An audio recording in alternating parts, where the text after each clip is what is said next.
Nigerian Labour Congress that has today bear fruit on the issue of this minimum wage. Mr. President, the national minimum wage is not simply about the Nigerian workers. It is a social issue, it is a political issue, and also an economic issue. It is clear that our country today is ranked as one of the most impoverished nations on earth. And it has to do with statistics on poverty, the alarming level of suffering and hardship that our people have faced over the years. When the minimum wage is increased, the levels of the standard of living of the citizens also appreciates.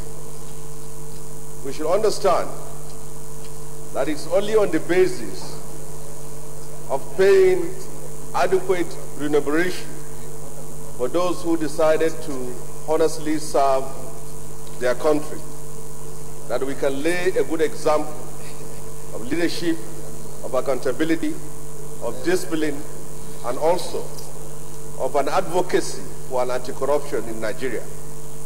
Mr. President, the issue of national minimum wage that is today before us is a historic opportunity for us to also put our voice and our thumbprint and to see the realization of it. Nigerian workers have lived for decades under wages that are unable to address their basic needs and also basic wants. It is, to us, 30,000, if we are going to be realistic, is even not enough. But it's a step forward. If we will be able to pay our workers this money, I believe that productivity will increase, and also there will be a reassurance of services on the side of the workers. This bill, I'm of the firm belief, will be one of the most important in the history of this 8th National Assembly. It is also the most important as far as the poorest in the society are concerned. If we are able to achieve this, we'll be able to address some basic social problems in our society. I will use this opportunity to say it. In all strata of our society today, people are suffering. And it has nothing to do with simply about their own personal decision, but it has to do with our inability to implement reforms and the necessary adjustment we need to do as far as wages like these are concerned to improve on their services. We have seen the Nigerian Labour Congress in the last few years always on the street, protesting, struggling, and calling for the attention of people in the position of authority to look back. And today it has bear fruit. And we should say that it is incumbent of all employers of labor to comply, to assent to it, that this bill, the provisions of this bill is fully implemented. On the last note, Mr. President, as we move, all considerations should be in that process. In the last few months, the salaries of the Nigerian police was increased, and I believe that of the army. It is also important that we look at other aspects of the security agencies, the prison service, the immigration service, the civil defense, the customs. Also, the Federal Road Safety Corps are all institutions that requires similar attention. I will now say that the struggle of Nigerian workers has at least been realized, but I believe this bill, we should work on it. 27 is not good enough. It should be 30,000. Thank you very much.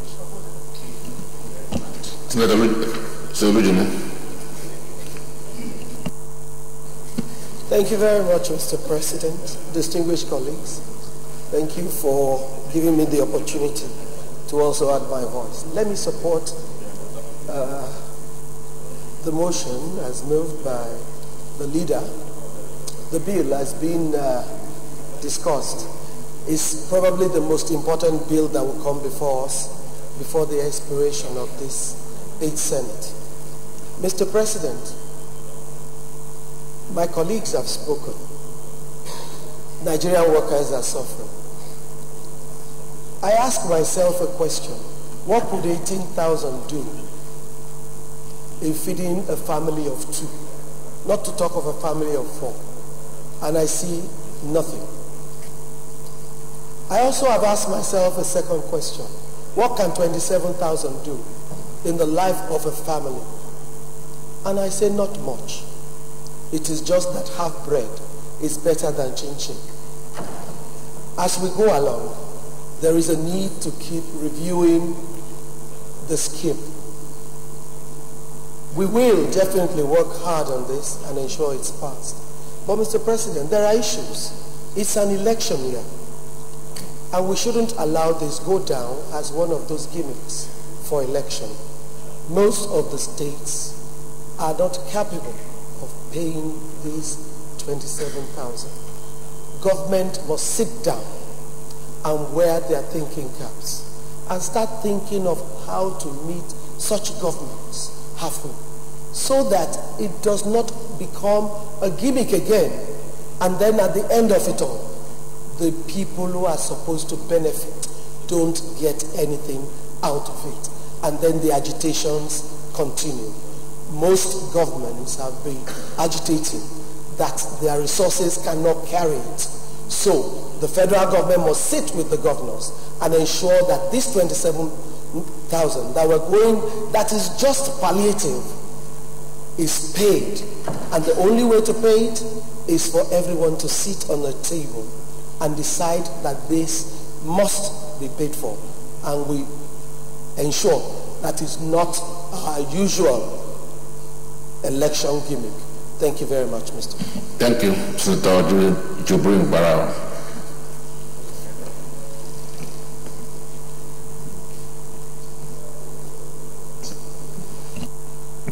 Thank you, Mr. President. I am Barao Jibrin. I represent Kano North. Mr. President, let me start by congratulating the President of the Federal Republic of Nigeria and the Commander-in-Chief, President Muhammad Buhari, for leading the effort that culminated in setting 27,000 naira as the minimum wage for the workers of this country. I'm not surprised, because this is in line with his promise during his campaign to become the president of this country in the year 2015. He promised that he was going to better the lives of Nigerians. And he began that by transforming our agricultural sector, where most of our rural dwellers, the farmers, have changed their lives towards the initiative, the program introduced by Mr. President. So also the introduction of the social investment programs that has reached ordinary Nigerians and have bettered their lives, or is bettering their lives. And he went down to the lowest of the lowest of our business people, where initiatives like the trader money and so on and so forth have been introduced and are doing well in making the lives of those class, of that class of people better. Now he has turned his effort to the workers. He has extended this effort to the workers, which has resulted in this bill that has been sent or has been presented to us. It's something that should be commended, and also commend all those that contributed to making sure that we got to where we are now in terms of the national minimum wage. The Nigerian workers actually need help.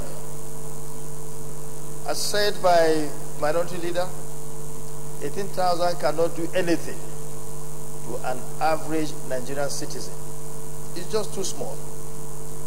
And therefore, improving on what is being given to them now is the best thing to do. And I want to call on all those state governors who are now crying that they cannot pay this amount of money to please look inwards and begin to think on how to generate enough funds to meet this obligation. There's no way we can get developed without a contribution, real contributions of our workers. And to be able to have the best and best out of them, there's no way we can do away with motivating them. Well, this is not even motivation. It's a question of survival. It's an issue of survival. Because they need to survive before they can put in their best. They can bring out their best. And when somebody is hungry, how do you expect that person to really do the best he can? He cannot do that. So, therefore, we need to look inwards. State governments need to look inwards in making sure that they generate more money for themselves so that they can pay workers what is due to them. So also the private sector. The private sector is involved. It's not only the public servants or the civil servants. This extends to the private sector as well. So we are also calling on the private sector to look inwards, to do well, bring in innovation into their operations so that they can generate more money, make more profits, so that they can be able to meet this obligation. Mr. President, I want to commend the leadership of the Senate for the zeal they've put forward in making sure that we expedite action on the processing of this bill. This is commendable. I so submit, Mr. President. Thank you, Senator Walker. Mr. President, Senator Walker Emmanuel, Mr. President, dear colleagues, I rise to lend my voice to support this important bill that is presented by the executive. Mr. President, if there is any time in this country that the workers requires upliftment in their salary structure, Mr. President, it is now. Why am I saying that? Walk through our streets, you'll see that the Nigerian workers and indeed the populace is under stress financially in order to meet up their present daily needs. So, reviewing the salary structure upward from 18,000 to 27,000, like some of my colleagues mentioned, is a deserved demand by the workers. There is no need playing politics over it. The issue of salary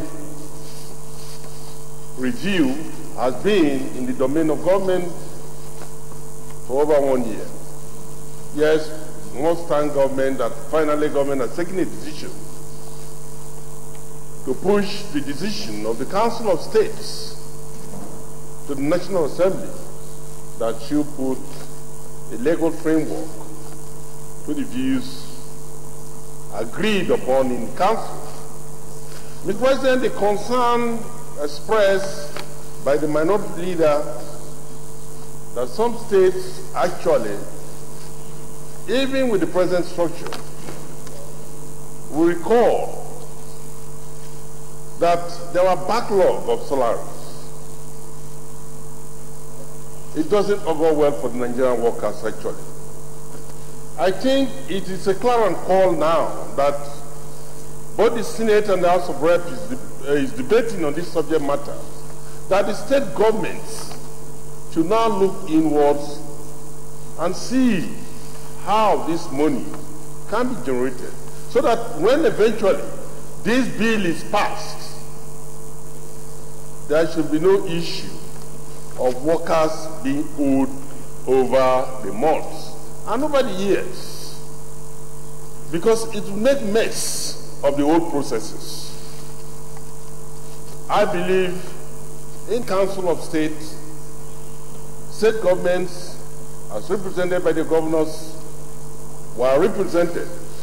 And it is my belief that most of these things must have been discussed before this final decision have been pushed to the National Assembly. Mr. President, thirdly, I must say that the pensioners, which is mentioned in the bill equally, should be carried along. It should not amount to a situation where when the wages of workers take effect, that of the pensioners should linger for some time, and it now results to accrued rights of pensioners, which, Mr. President, some parastatals of government is still battling to settle.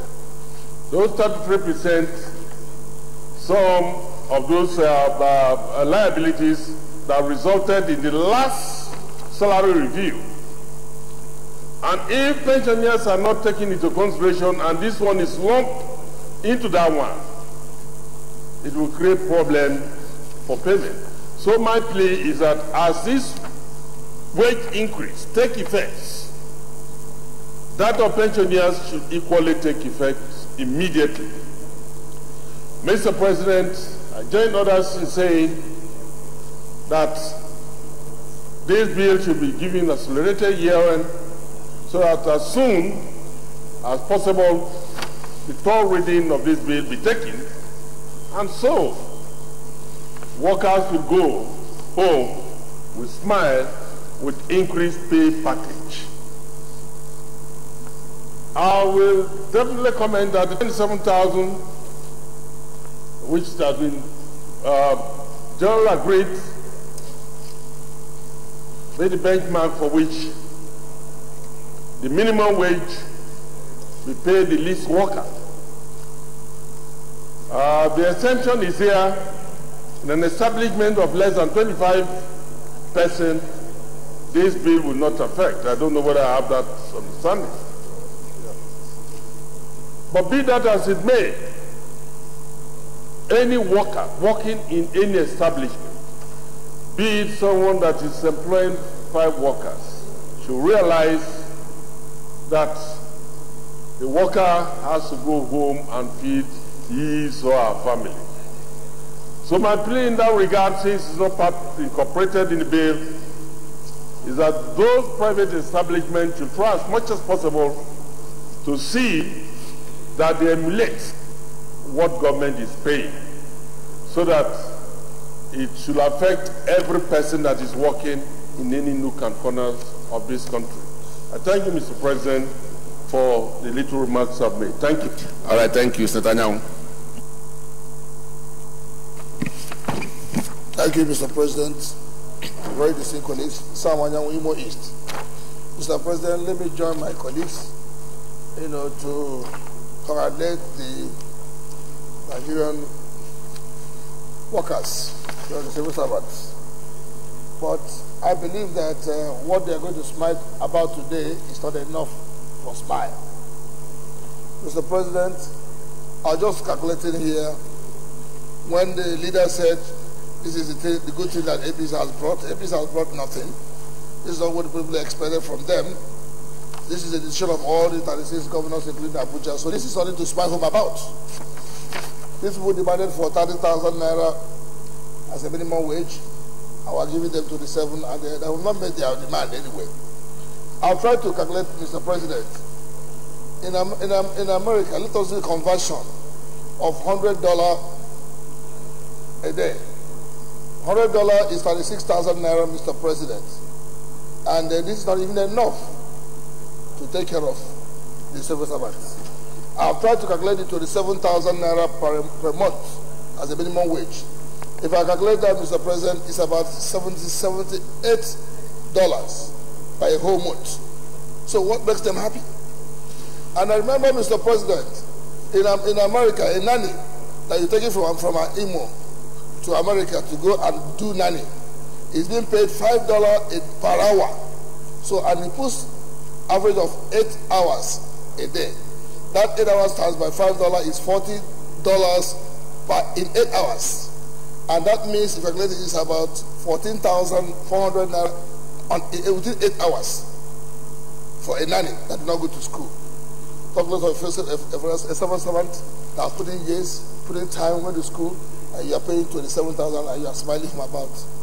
But if that's what they can get out of nothing, well, so be it. But I think that is not enough. If they demanded for 30,000 naira, Mr. President, by the way, let us say, for instance, a driver of somebody, a director, a private driver of a director receives 70,000 naira every month. And then you are paying 27,000 naira to somebody that has gone to school, did masters and everything, and you want them to clap hard. They have gotten.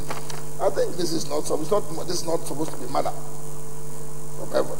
So I think that, Mr. President, if with time, this is a bill that has been transmitted to us, we still have the opportunity, even though the Council of State have done something. If we look at it in wisdom, as wise men and women in these chambers, I feel that this is not enough for the civil servant. I think we should try and see what we can do to be able to, be able to advise, so that they will be happy. Because we don't want a situation tomorrow. They will go to the roads, they will go to the streets, and then be able to start, asking for more. So I think that for me, just like Sheikh Sani said, if we can be able to manage and meet up with that 30,000 naira as a minimum wage, Mr. President, I don't see anything wrong with that. Because this country is rich, whether you like it or not. So I think that we cannot be rich and eat like beggars. So as long as I'm concerned, but if we should take this, I want to appreciate, this is a struggle. They have fought hard for years because of this. Many people have been in prison, many people have been wounded, while fighting for this. I think that 30,000 naira is not a bad idea, Mr. President. But if this is what they can give to them, and let it not be used as politics, but let it be used as what this would deserve for their hard work. Thank you, Mr. President. All right, thank you, Senator Adokwe. Thank you, Mr. President. My name is Suleiman Adokwe. I represent Nasarawa South. My colleagues have said most of the important things that need to be said. What I would like to add to this debate is simply that why our people have been dragging over what ought to be paid as minimum wage, mostly at the state level, has always been because we look at the percentage of increase in the minimum wage. If you take 18,000 naira to 27, that means 50% increment. And if you apply 50% increase across the board, then the wage bill becomes very large. That is really where the problem lies. We are legislating on minimum wage. Minimum wage here means 27. Even tax is payable if you just restrict yourself to that minimum wage. But once you legislate on that, and in implementing, everybody wants the exact percentage increment for the lowest paid worker to be given also to the highest paid worker. And the purpose of wage policy is to bridge social gap and also to give the lowest of the lowest a little bit of purchasing power. And most people who are already earning high have already excess money, because what will enable them to live every day is only about 50% of their wage that can deal with that. But people who are earning this low wage, they cannot even make ends meet per day, because 30,000 is about 1,000 naira per day. That's what it means. And average families in this country can spend more than 1,000 and they are still not satisfied. So I believe that in implementing, we must not increase the wage bill across the board by 50%. Once you do that, then your wage bill becomes too big for you to pay. Because that is really why people are running away from paying the basic minimum wage that can take people home. If you calculate now, for instance, that the increment now is 9,000, and to start with, you give everybody additional 9,000, the total wage bill will not become big. But if you insist on 50% increase, I can assure you that many states will be unable to pay the minimum wage. We appeal to the state governments and everybody to look at the manner in which it is implemented critically, so that you don't just come and create a bogus wage bill that you cannot pay, and then will create a new problem all over in the country. What we are more concerned now is that anybody earning 18,000 now should be paid 30,000 first before any other person can enjoy any manner of increment. I think this is the critical point that we all need to look at, that everybody needs to worry now about the minimum wage for the lowest paid worker. If you are earning 600,000 a month now, whether your money is increased or it does not increase, it is not going to affect your ability to go to the market as much as it is affecting the lowest paid worker. And that is what should be our concern for now. I think with this, we can even go ahead and be able to give every lowest paid worker 30,000 in this country, and they will be able to pay comfortably. Thank you very much. Senator Gamade.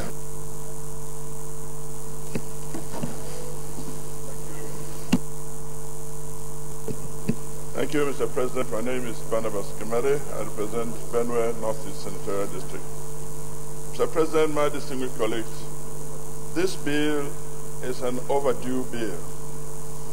In fact, it beats my mind why there was so much debate on this minimum wage, and the controversies between the state government and the federal government was totally unnecessary.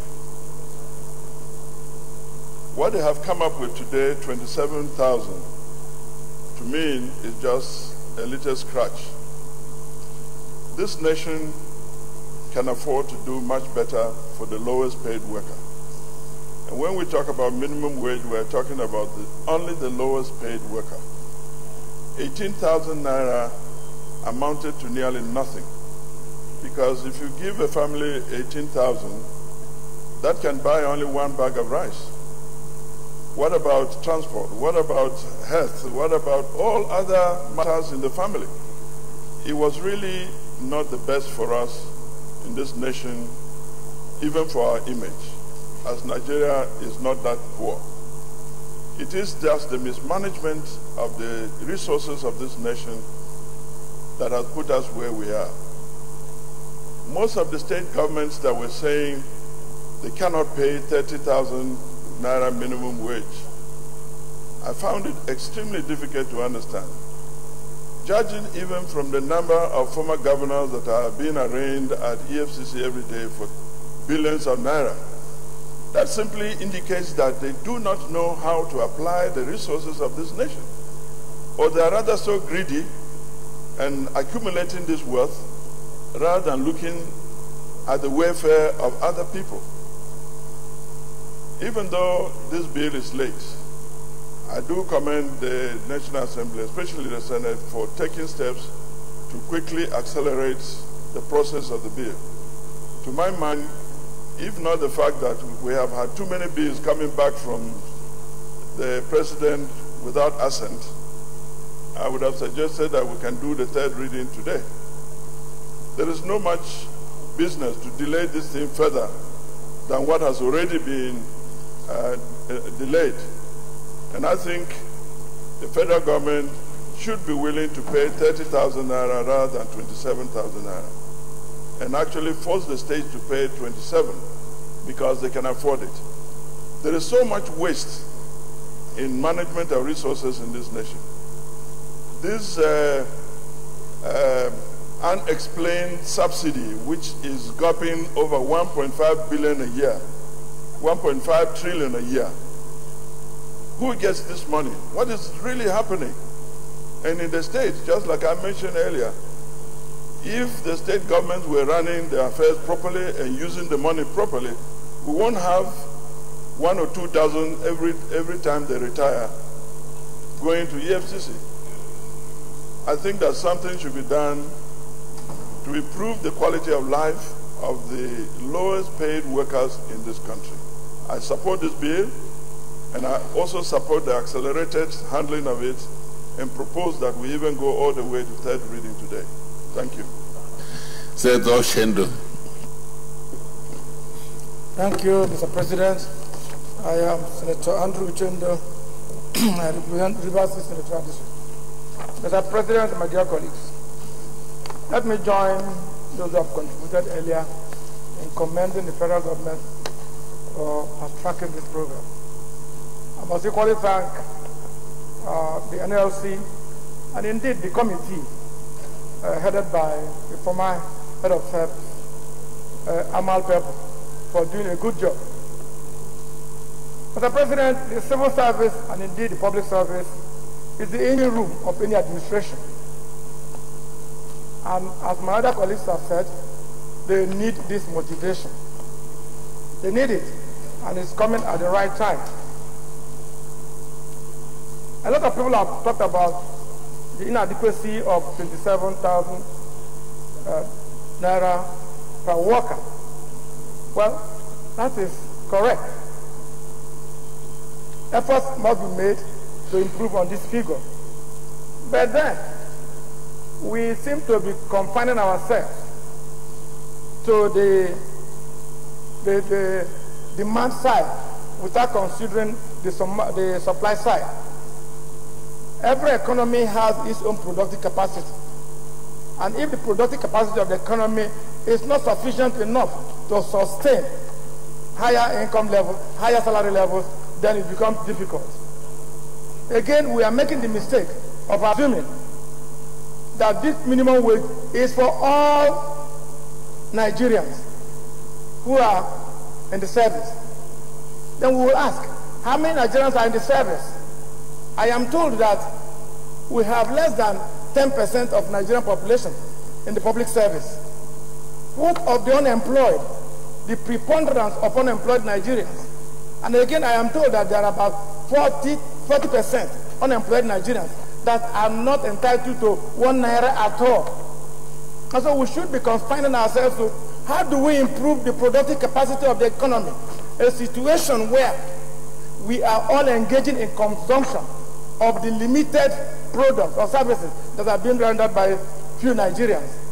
Until the productive capacity of the economy is enlarged, is improved upon, until the economy is diversified, we will continue to grapple with this issue of inadequacy of minimum wage. Mr. President, it is not again too proper that at all times we'll go back to this route of negotiation, of workers declaring, NLC declaring strike. Is there no way we can imbue in the system a self-adjusting mechanism, a formula that will periodically, it may be on an annual basis, it may be on a 3-yearly basis, that when the consumer price index changes, or when the inflation rate attains this level, the salary will automatically be adjusted by that very formula. And I would think that we would not at all times be meeting at the round table to discuss salary every time, every 5 years, or until workers go on strike. Then we will now sit down and start negotiations. We should improve on this and build in the system a formula that will adjust on a regular or periodic period, so that at all times salaries are being adjusted, so that we don't go back on strike and all that. Having said that, I think I will join my colleagues in requesting that this bill be expeditiously passed, because Nigerians are waiting for it. Thank you. All right, we'll take Senator Gomez, then Kofi, and then we'll go and put the question. Thank you, Mr. President. My name is Senator Abdullah Gumel. I come from the Northwest of Plateau State. Mr. President, first, you wanted to thank the President of the Federal Republic of Nigeria for having a political will to confront this laudable sin about the Nigerian war. Mr. President, in coming of this administration, the President gave out some assistance to the state government to be able to pay their salaries. And this chamber, under the committee, approved for me to go to those funds were used for the purpose which they were given out. We went round, there was some level of compliance in some states, and some states there was some default. Be that as it may, Mr. President, it's one thing to make provision, and another thing to actualize it. Like my colleagues, Senator Adri Chandu said, we are not here to provide what the economy cannot sustain. Mr. President, we have to create new wealth, new revenue, and we have it in abundance. If we take, for example, Mr. President, it's only in the state capitals that the houses, the various houses of individual and corporate organizations have titles. In other places, Mr. President, the houses built by individuals, they are worthless because they have no land titles. Likewise, our farms. Our farms should have titles. Anybody who has a farm that is 1 hectare and above should go and obtain a title for it, so that it's wealth that is recognized. You can take it to a bank and get agricultural loan, some loan to do your business. From that, you have created a revenue healthier in various tiers of government, in terms of land titles, in terms of the transactions that a bank does with the individual and corporate organization. So without creating new wealth, the threat of this oil revenue is so much, the demand of oil revenue is so much on this. I want a situation whereby we diversify the economy so that maybe in the oil revenue we can only build our infrastructures. So our salaries and wages should be sustained by our taxes, various taxes that is collectibles.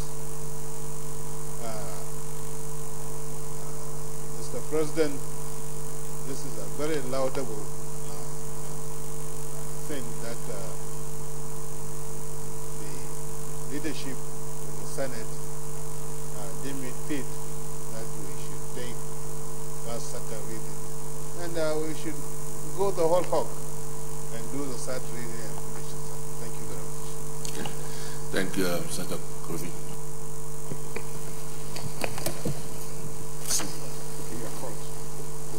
Thank you very much, Mr. President, my distinguished colleagues. My name is Senator Ibrahim Kofi, representing Katsina Central. Let me join my colleagues to congratulate Mr. President for bringing this very, very important bill at the right time. I also congratulate the leader for moving it to pass as possible. Mr. President, my distinguished colleagues, a lot of things have been said and so many points have been made. One thing that we understand, we are all salary earners. Imagine now, because what the minimum wage we are saying we are going to pay, people are saying it's not possible, it's very possible. Now, the 30,000 we are talking about, when you are talking of 30,000, it means every day that whoever is earning 30,000 will spend 1,000 naira a day. I want to ask, is there any local government, is there any state, is there any village where 1,000 naira would be enough for a man to feed his wife, himself, and maybe 2 children? this amount is very meager. So I cannot say that's very current basis. It's a salary that if we can do other expenses, why can't we do this? Because we must of all give the services to the people who are managing. So this salary people are complaining, Mr. President, my distinguished colleagues, can be paid by any state. Because this 30,000 is less than $100,000. It's less than 50,000 pounds. Now imagine America, who is earning less than $10,000. In England, who is earning less than 50 pounds. So this amount we are saying is not possible, is very so possible. We can afford to pay it. Mr. President, my distinguished colleague, I don't want for anybody, this is a very good bill. We should therefore run around and support it and make sure that we pass it as soon as possible. All right, thank you very distinguished colleagues. I'd like to congratulate the Nigerian Labour Congress and all those who have struggled to get this matter up to this point. I'd like to also thank very distinguished colleagues for your commitment in ensuring a speedy consideration of this bill. It's possibly the first time in the 8th Senate that have had cause to read executive communication, suspend our rules to take the first and second reading, and be referring a bill to committee all in one day. That shows how committed we are to the cause of Nigerian workers, and we're ever prepared to do more. On account of the importance of this bill, we will be constituting an ad hoc committee that will give it a speedy consideration and also interface the relevant stakeholders and be able to give us a well-considered report. So because of that, I believe that what has been said so far will suffice in guiding the ad hoc committee. But just for purpose of emphasis, let me say that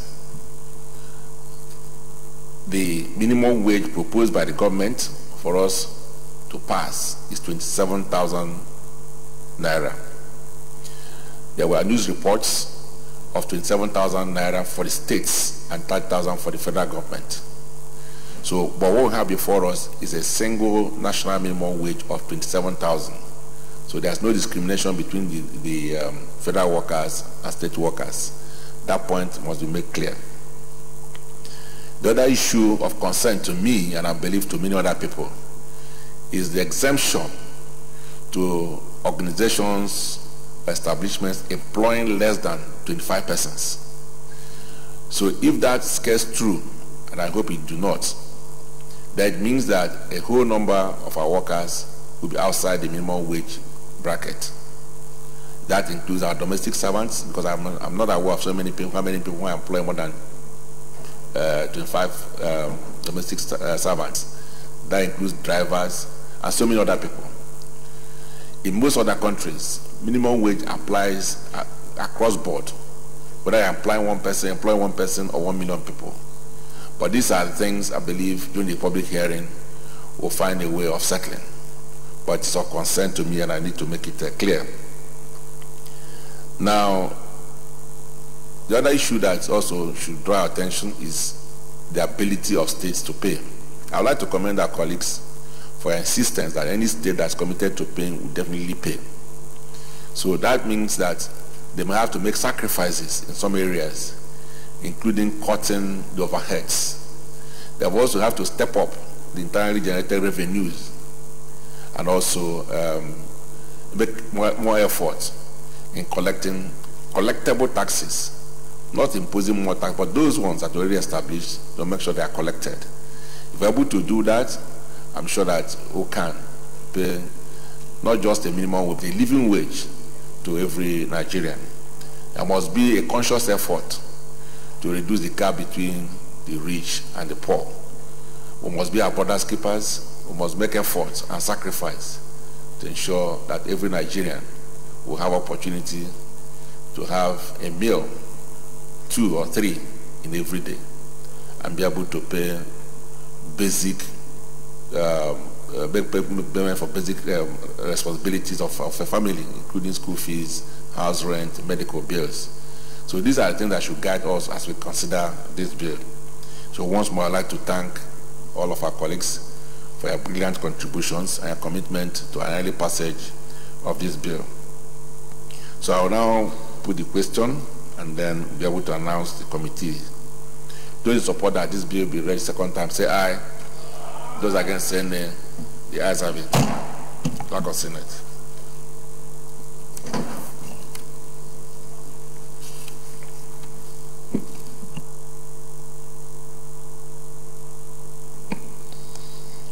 Mr. President, distinguished senators, a bill for an act to repeal the National Minimum Wage Act Number 6, 1981, as amended, Cap 61, Laws of the Federation of Nigeria 2004, and enact the National Minimum Wage Act 2019 to prescribe a national minimum wage for workers and for other matters connected therewith, 2019, second reading.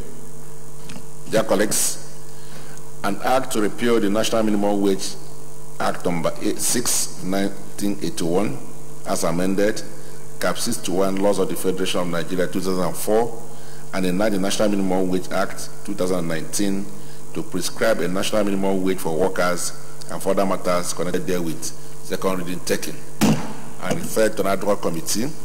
The ad hoc committee is made up of the following: Senator Rishola Adeyeye, the Chief Whip as chairman. We have Senator Abu Ibrahim, who will also represent the Committee on Labor. Then Senator Sheikh Sani will represent the Northwest. Senator Sam Egu will represent the Southeast. Senator Suleiman Adokwe will represent the North Central. The Deputy Chief Whip, Senator Francis Alabekina, will represent the South-South. Senator Solomon Adiola will represent the Southwest. And Senator Pinta Garba will represent the Northeast. We hope that they'll be able to bring their report letters in 2 weeks. Senate Leader. Thank you very much, Mr. President, very distinguished colleagues. The first business of the day is the presentation of the reports of the Committee on Tertiary Institutions and Third Fund in respect of A, Federal University of Aquatic Studies of Baru, Anambra State Establishment, etc. Bill 2019, B, Federal University of Agriculture, Zuru, Kebbi State Establishment Bill 2019, C, Federal University of Education, Kwantagora, Niger State Establishment, etc. Bill 2019, and School of Mines and Geological Studies, Guyuk, Adamawa State Establishment, etc. Bill 2019. Mr. President, you may wish to invite Senator Jibrin Barau, Chairman of the committee, to move the motion for the Senate to receive the reports. Senator Jibrin Barau. Thank you, Mr. President. I am Senator Barau Jibrin. I represent Kano North in this August Senate. Mr. President, I stand to move that this August Senate do receive the reports of the Committee on Tertiary Institutions and Third Fund on the following bills. A, Federal University of Aquatic Studies, Ogbaru, Anambra State Establishment ETC Bill 2019 SB 670. B, Federal University of Agriculture, Zuru, Kebbi State Establishment ETC Bill 2019 SB 686. C, Federal University of Education, Kwantagora, Niger State Establishment ETC Bill 2019 SB 689. And last but not the least, the Bill on Schools of Mines and Geological Studies, Guyuk, Adamawa State Establishment ETC Bill 2019 SB 706. Mr. President, I so move. Senator Sani.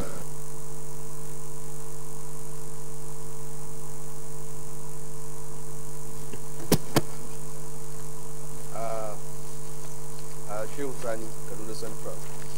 I rise to second motion heavily moved by All right, dear colleagues, those in support that Senate do not receive this report, say aye. Those against saying nay, the ayes have it. Senator Foster, you're welcome.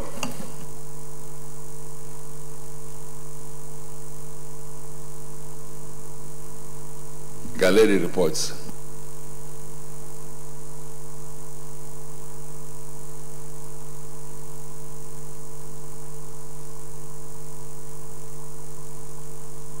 Thank you. Sir Leader. Mr. President, very respected colleagues, the first order of the day is the second reading of the Mental Health and Substance Abuse Establishment, etc. Bill 2019. The single senators will recall that the bill was read the first time in this chamber yesterday, Wednesday, the 23rd day of January 2019. Mr. President, we wish to invite Senator Obakar Amadou Maalaidi to move the motion for the bill to be read a second time. Senator Abakar. Thank you very much, Mr. President, my distinguished colleague, Senator Ahmed Abubakar Maalaidi Adama South. We have moved into motion for the second reading of the bill for an act to provide for the enhancement and regulation of mental health and substance abuse services to protect persons with mental health needs and the establishment of National Commission for Mental Health and Substance Abuse Services for the effective management of mental health in Nigeria and for other related matters, 2019 FT 720. Go ahead. Go ahead with the lead debate. Put on your microphone. Thank you very much, Mr. President, my highly respected colleagues. Permit me to lead the debate on this very important bill, which seeks to provide for the enhancement and regulation of mental health and substance abuse services, protect persons with mental health needs, and establishment of National Commission for Mental Health and Substance Abuse Services for the effective management of mental health in Nigeria. The bill was first read for the first time in this chamber on Wednesday, 23rd January 2019. The objectives of this bill are: 1. To provide direction for a coherent national and unified response to the challenges relating to the delivery of mental health and substance abuse services in Nigeria. 2. To protect the rights and freedoms of persons with mental ill health and substance use-related disorders. 3. To ensure a better quality of life through access to an integrated, well-planned, effectively organized, and efficiently delivered mental health care and substance abuse service in Nigeria. 4. To provide a legal framework for the regulation of mental health and substance abuse-related services delivery in Nigeria. 5. To protect persons with mental health and substance abuse disorders from discrimination, victimization, and unfair treatment by employers, academic institutions, and other agencies. Mental illness is one of the major contributors to disease burden globally. It is the 6th largest burden worldwide, and this is much more burdensome than HIV. In a population of about 170 million Nigerians, we only have about 250 psychiatrists. There are a lot of myths and misconceptions surrounding psychiatric illness in Nigeria. There are people who refuse to visit hospitals or bring their sick ones for treatment because they believe psychiatric illness is a spiritual issue. Hence, they would prefer to take such patients to spiritual healing homes or faith organizations in order to get more cure through spiritual means. Majority only take neuropsychiatric hospitals as their last resort. Mental health victims are often stigmatized, scorned, and neglected by families in the belief that their problems are beyond remedy. Many persons with symptoms of mental problems are not diagnosed, and many of those diagnosed often do not get treatment. The patients are often shackled, locked up, and beaten. Mr. President, my respected colleagues, the 2006 World Health Organization Assessment Instrument for Mental Health Systems, WHO aims for Nigeria, shows that there is a considerable neglect of mental health issues in the country. The existing mental health policy document in Nigeria was formulated in 1991. It was the first policy addressing mental health issues, and its components include advocacy, promotion, prevention, treatment, and rehabilitation. Since its formulation, no revision has taken place and no formal assessment of how much it has been implemented has been conducted. No desk exists in the ministries at any level for mental health issues, and only 4% of government expenditure on health is earmarked for mental health. In all mental health facilities in Nigeria, no beds are set aside for children and adolescents. Many of the admissions to community-based inpatient psychiatric units and mental hospitals are involuntary, but there are no extant laws to regulate admission policies and protect patients' rights. No disaster/emergency preparedness plans for mental health exist in the country. Emergency or disaster agencies have no specific mental health work. In general terms, several countries in Africa are better resourced in regard to mental health personnel. Countries such as South Africa, Egypt, and Kenya have more psychiatrists per 100,000 persons, and also higher proportions of psychiatric beds. Many countries in Africa also give better official attention to mental health issues. More recent mental health legislations exist in several, and mental health issues are specifically addressed by designated senior bureaucrats. Mr. President, my highly respected colleagues, the major highlights of the bill is the establishment of a national commission for mental health and substance abuse services to, among other things, A, formulate, develop, implement, and review policies and guidelines on mental health and substance abuse-related issues in consultation with all relevant stakeholders. B, to develop a comprehensive and integrated national plan and program on mental health and substance abuse-related issues. C, to conduct regular monitoring and evaluation in support of policy formulation and planning on mental health and substance abuse-related issues. D, to promote and facilitate collaboration among agencies and disciplines for the implementation of policies, plans of mental health and substance abuse-related programs. E, to provide overall technical supervision and ensure compliance with policies, programs, and projects within the comprehensive framework of the national mental health care delivery system. Dear colleagues, this bill is very important as it is geared towards improving mental health indices in Nigeria.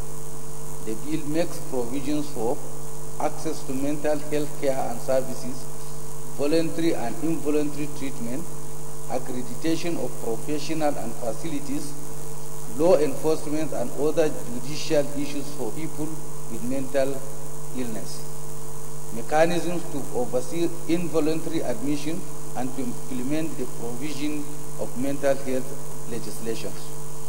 Right now, there is no modern legislation backing the operation of mental health services except the obsolete 1914 Lunacy Act.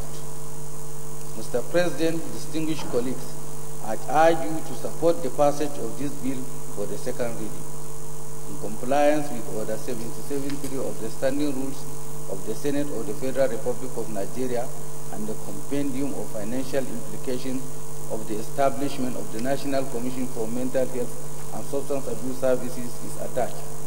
Thank you, Mr. President, and my distinguished colleagues for giving me your undivided attention. Thank you very much. Well, thank you, very distinguished Senator Ahmadu Abubakar, Adamawa South. Senator Sen, you want to contribute? Thank you, Mr. President. This bill, ably moved by, read by my brother, Senator Ahmadu Abubakar, is an intervention on the state of mental health in Nigeria today. It is a fact that since 1991, we have never had any parliamentary intervention to reform the Act and make it in conformity with the realities of the 21st century Nigeria. Our approach to victims of mental health has been that of either discrimination or a simple case of treatment. But the bill and its message and also its substance is about setting up a commission that will regulate the activities of mental services, institutions, and also be able to coordinate the delivery system. Mr. President, this bill will address a number of things. In many of our cities today, we see young men and women, and sometimes old men and women, are victims of mental health, roaming about the streets, sometimes constituting a public nuisance. Nuisance in the very sense that the society or the government or the institution of government has not come up with a policy that will properly coordinate such kind of persons and integrate them into the society and regulate the relationship between such kind of persons and the larger society. This bill, when it comes to fruition, will address this problem. I happen to, in the years of my struggle, to be in prisons where people with mental health were being kept and being categorized as criminals. We have them in Aba, one of the prisons that I have been, and possibly in Port Harcourt prison. You see people who simply suffer mental health will be discriminated by their families and then consigned to life in prison. And I believe a bill like this will now give them some hope, treat them as human beings, and give them a second chance in life. On the last note, I will say that this commission, by the time it comes into proper function, it should be able to work with the psychiatric institutions in Nigeria to see to it that whenever mental patients are released to society, there will be an institution that will serve as a continuous link between those persons and also the larger society. Thank you very much for this. Well, thank you, very distinguished colleagues. I want to thank again Senator Ahmadu Abubakar for bringing this bill.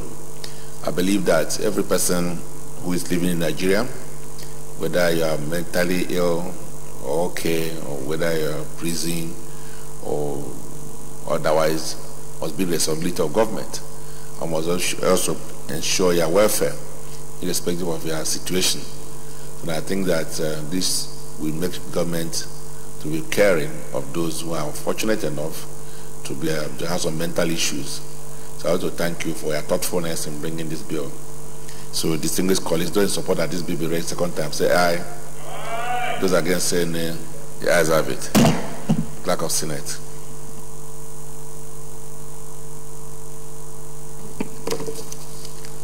Mr. President, distinguished senators, a bill for an act to provide for the enhancement and regulation of mental health and substance abuse services to protect persons with mental health needs and the establishment of the National Commission for Mental Health and Substance Abuse Services for the effective management of mental health in Nigeria and for other related matters, 2019, second reading. very distinguished colleagues, a bill of an act to provide for the enhancement and regulation of mental health substance abuse services, to protect persons with mental health needs, and establishment of the National Commission for Mental Health and Substance Abuse Services for the effective management of mental health in Nigeria, and further related matters 2019, second reading taken.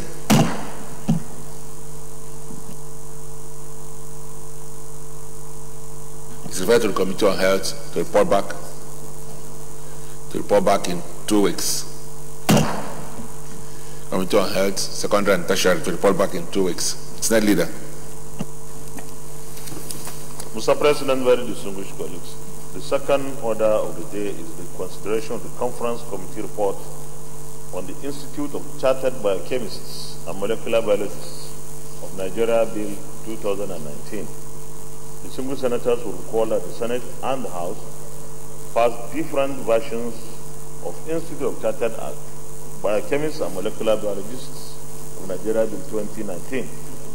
The Conference Committee of both houses have met and harmonized differences in accordance with the Senate Standing Order 87. Mr. President, you may wish to invite distinguished Senator Emmanuel Polka to move the motion for the Senate to consider the conference report.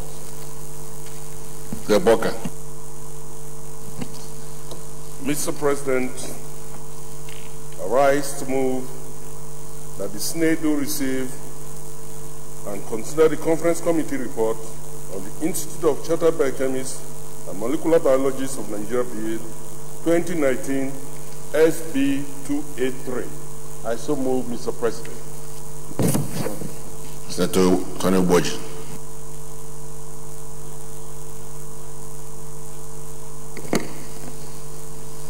Mr. President, distinguished colleagues, my name is Senator Boji. I rise to second the motion ably moved by Senator Emmanuel Polka.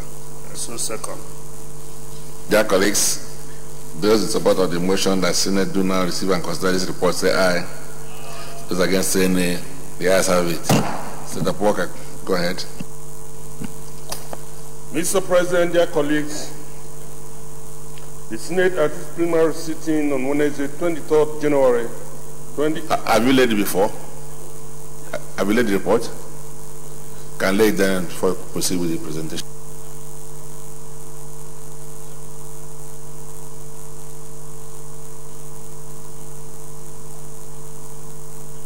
All right, thank you. You can proceed.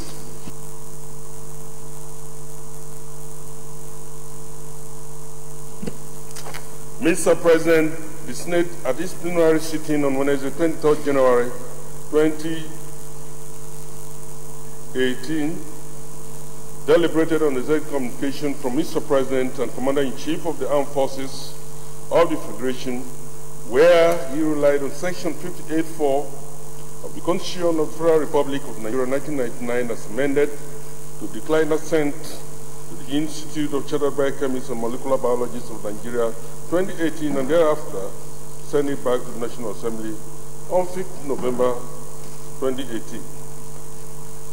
After deliberation on the direct communication, the Senate resolved and referred the bill to the Senate Committee on Establishment and Public Service for further legislative action. Objective of referral. The objective of referral are twofold. That is, one, to look into the observation raised by Mr. President on the bill,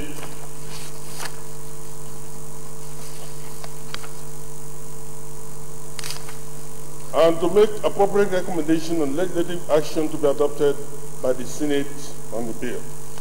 Analysis of the bill. In a nutshell, the bill seeks to establish the Institute of Biochemistry and Molecular Biology to be charged with the responsibility of determining the standards of knowledge and skills to attain by persons seeking to become registered biochemists and molecular biologists, and to regulate and control the practice and for related matters.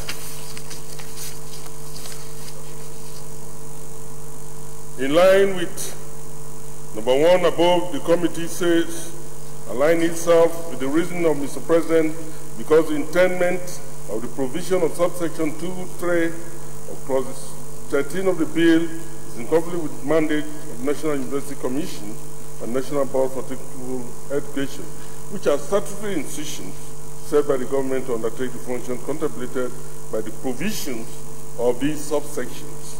In this regard, the committee has adopted the provision of Section 13 of the bill as set out in the attached draft bill in order to address the issues raised by Mr. President. Observation. That the committee haven't analyzed the reasons why Mr. President declined assent to this bill, and considering our comments highlighted above, hereby make the following observation and findings. That the observation made by Mr. President on this bill are appropriate as the passage of the bill in its present form may set up some administrative issues in its implementation. As a result, the committee adopted the observation by Mr. President and adopted the affected provisions accordingly. That with the reflection of Mr. President's observations on this bill, the inherent shortcomings of the bill have been addressed, and its passage is this current form is highly recommended, Mr. President. Recommendation. Flowing from the analysis and comment as well as our observations and findings, we hereby recommend as follows: that the Senate do consider and pass again the Institute of Biochemists and Molecular Biologists of Nigeria Bill 2018. I so move, Mr. President. In conclusion, on behalf of members of this committee, I wish to thank the President of the Senate and my distinguished colleagues for the opportunity to serve in this capacity. The copy of the bill is attached herewith for your consideration and approval. Thank you, Mr. President. All right, thank you, Senator Parker. I'm now going to put the question in the hope that we don't get another love letter returning it. Dear colleagues, those in favor that Senate do approve the conference committee report on the Institute of Chartered Biochemists and Molecular Biologists of Nigeria Bill 2019, those in favor say aye. Those against say nay. The ayes have it. Thank you. Senate Leader. Mr. President, very respected colleagues, the third order of the day is the presentation and consideration of the report of the Committee on Defense on the Defense Research and Development Bureau Establishment, etc. Bill 2019. The single senators will record that the bill was referred to the committee on Thursday, the 19th of July 2018. Mr. President, you may wish to invite Senator Abubakar Kyari, Chairman of the committee, to move the motion for the presentation and consideration of the report. Mr. Kyari. Thank you, Mr. President. Distinguished colleagues, my name is Senator Abubakar Kyari, representing Borno North. I rise to move the motion that the Senate do receive and consider the report of the Committee on Defense on the Defense Research and Development Bureau Establishment, etc. Bill 2019 SB 623. I so move.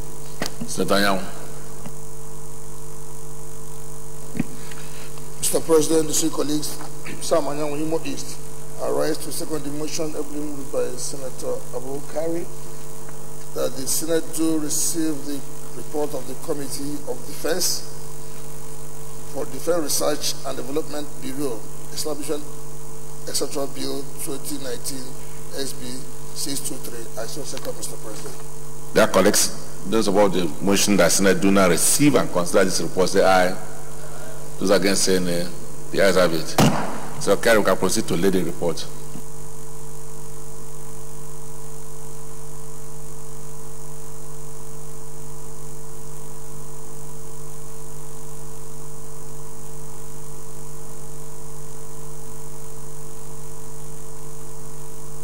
So thank you. Can now have the floor to present the report. But since we won't have the report and we still have a lot of things in our other paper, so I suggest that you abridge the report so that we can go straight to the bill itself.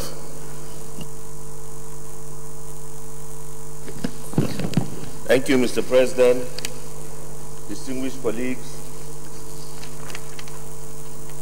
the distinguished Senate may wish to recall that Defense Research and Development Bureau for other connected purposes Bill 2018 SB 623 was read the first time on Wednesday, February 14, 2018. The Senate at its sitting on Wednesday, 18 July 2018, read it a second time and referred same to the Senate Committee on Defense for further legislative action.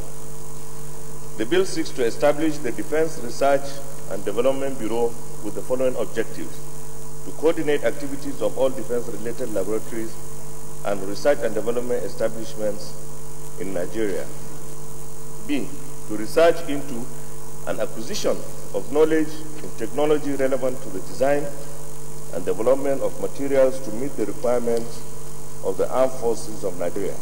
C, to monitor latest development in weapon systems and military technology for the purposes of localizing their production. D, liaising with various research institutions locally and abroad on behalf of the Defense Headquarters.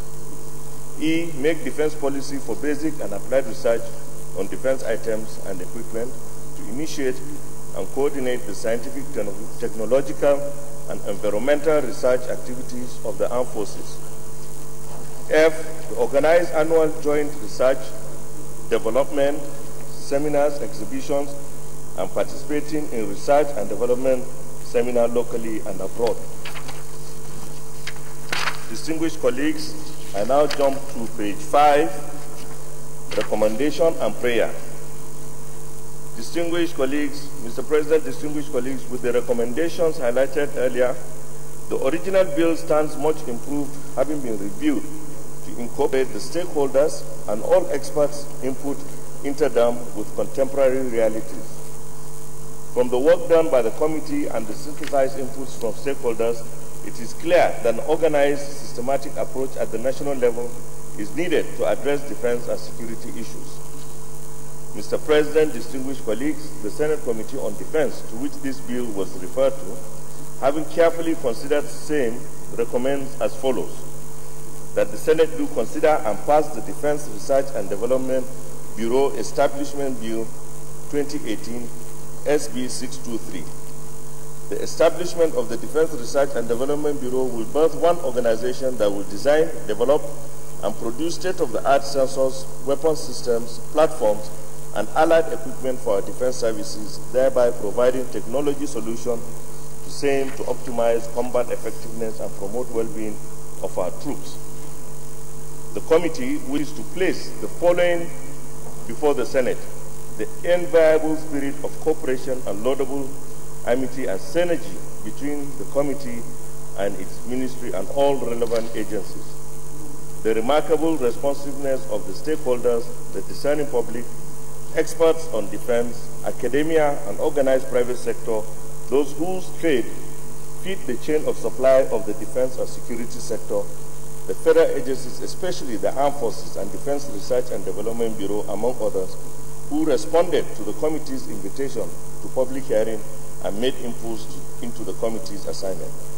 Finally, on behalf of the entire committee, I wish to express our sincere appreciation to the President of the Senate and our distinguished colleagues for the confidence reposed in us to serve in this capacity. Thank you very much. Well, thank you, Senior Leader.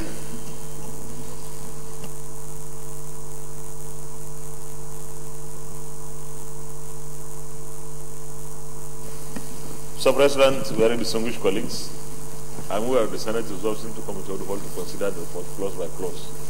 Minority Leader. Mr. President, I rise the second motion ably moved by the leader. So second, Mr. President. Dear colleagues, those support of the prayer that Senate do now resolve the committee of the whole to consider the report, say aye. Aye. Those against saying the ayes have it.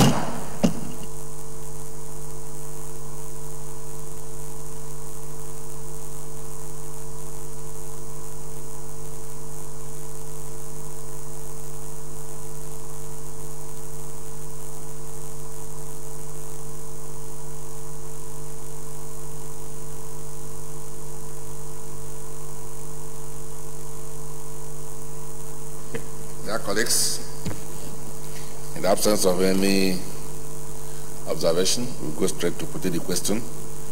Do you support that clause? Yes. Clause 20, sir.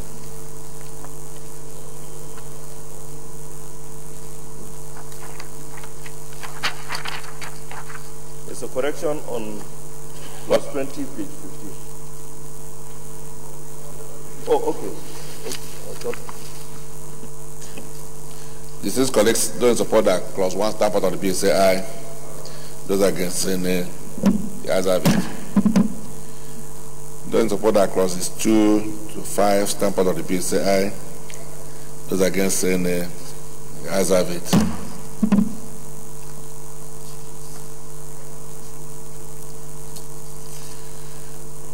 Those in support that clause 6 to 10 stamp out of the bill say aye. Those against say nay. The ayes have it. Those in support that clauses 11, 12, and 13 at page 11 stamp out of the bill say aye. Those against say nay. The ayes have it. Those in support that clauses 14, 15, and 16 stamp out of the bill say aye. Those against say nay. The ayes have it. Those in support that clauses 17, 18, 19, and 20 stamp out of the bill say aye. Yes. Thank you, Mr. Chairman. Clause 20, subsection B. A levy of 1% of the profit, it should read 0.1% instead of 1%, 0.1%. Thank you. Secretary, please take note. Those support that those earlier mentioned and section 20, clause 20 as an amended, stamp out of the bill say aye. Those against say nay. The ayes have it. Clause 21 to 25. Those support that clause 21 to 25 stamp out of the bill say aye. Those against say nay. The ayes have it. Clauses 26, 27, 28, 29, 30, and 31. Those support that the stamp out of the bill say aye. Those against say nay. The ayes have it. Those support that clause 32 stamp out of the bill say aye. Those against say nay. The ayes have it. Clause 33 interpretation, page 21. Those support that clause 33 stamp out of the bill say aye. Those against say nay. The ayes have it. Clause 34. Those support that clause 34 stamp out of the bill say aye. Those against say nay. The ayes have it. Shadow. Those support that schedule stamp out of the bill say aye. Those against say nay. The ayes have it.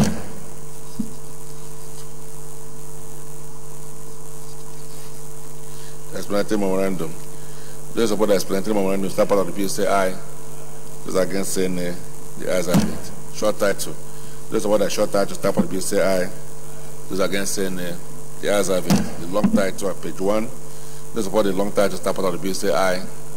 Those against say nay. The ayes have it. Mr. Leader.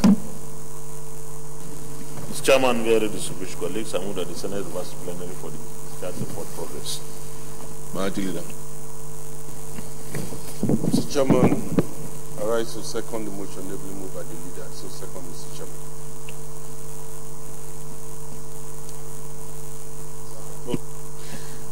Dear colleagues, those in support that Chairman report progress say aye. Those against say nay. The ayes have it.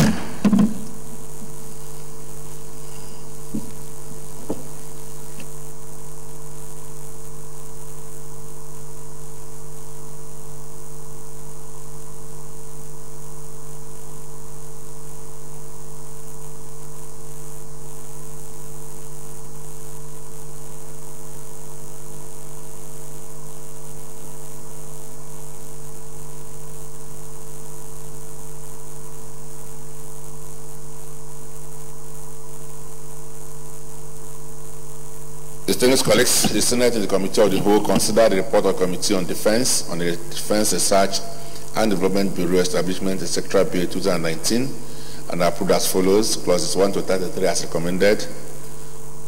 No.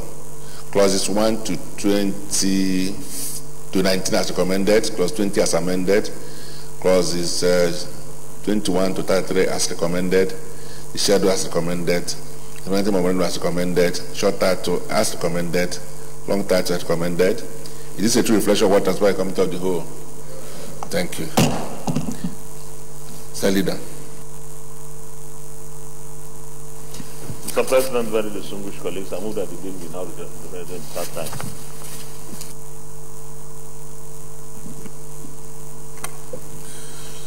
Mr. President, I rise to second the motion ably moved by the leader. So second. Dear colleagues, those who support that this bill be now read third time say aye. Those against say nay. The ayes have it. Back of Senate. Mr. President, distinguished senators, the bill for an act to establish the Defense Research and Development Bureau, DRDB, to initiate and conduct robust research and development in the armed forces in Nigeria and for related matters 2019, third reading. Very distinguished colleagues, a bill for an act to establish the Defense Research and Development Bureau to initiate and conduct robust research and development in the armed forces in Nigeria and for related matters 2019, third reading taken and passed. I'd like to thank you, Senator Kari, and your colleagues for concluding work on this very important bill. I believe this is time for us to reposition our armed forces in order to play a more dominant role in the security of this country going forward. And I believe that this bill that I've passed today will be able to lay the necessary foundation for them to play a more significant role and be more focused and also to be more modern, in the way they carry out their responsibilities and their preparation thereto. So once more, thank you for concluding work on this bill and congratulations to the Senate for ensuring that this bill today passed into law. Senate Leader. Mr. President, very respected colleagues, the fourth order of the day is the consideration of the report of the Committee on Communications on the 2018 budget proposal for the Nigerian Communications Commission, NCC. Distinguished senators will recall that the report was laid on Wednesday, the 19th day of December 2018. Mr. President, may wish to invite Senator Gilbert Inaji, the former Senate House Deputy Leader, to move the motion for the Senate to consider and approve the report. Mr. Inaji. Thank you, Mr. President. Distinguished colleagues, my name is still Gilbert Inaji, Enugu East. Mr. President, I move that the Senate do consider the report of Committee on Communication on the 2018 budget proposal for Nigerian Communication Commission, NCC. I so move. There's a motion.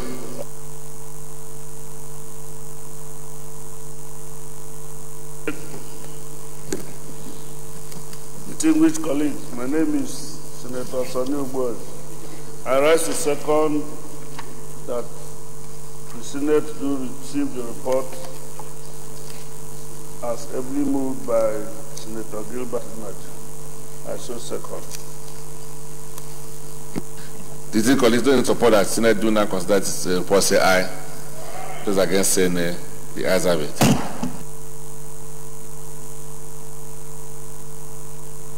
You can proceed. Okay. Thank you, Mr. President. Distinguished colleagues, my name is Senator Gilbert Inaji, Enugu East. I will go to the summary of the Nigerian Communication Commission budget. In accordance with Section 19(1) of the Nigerian Communication Act 2003 and Section 21 Schedule of the Fiscal Responsibility Act 2007, the Nigerian Communication Commission, NCC, projects an income of 161.7 billion naira, out of which the current expenditure is 36 billion naira and capital expenditure is 30 billion. The sum of 15.2 billion naira is for special projects, while the sum of 9 billion naira and 56.8 billion naira will be transferred to Universal Service Provision Fund and the Federal Government of Nigeria, respectively.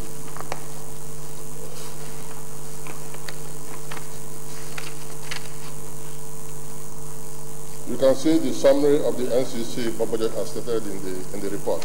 Let me go to the findings and the findings of the committee.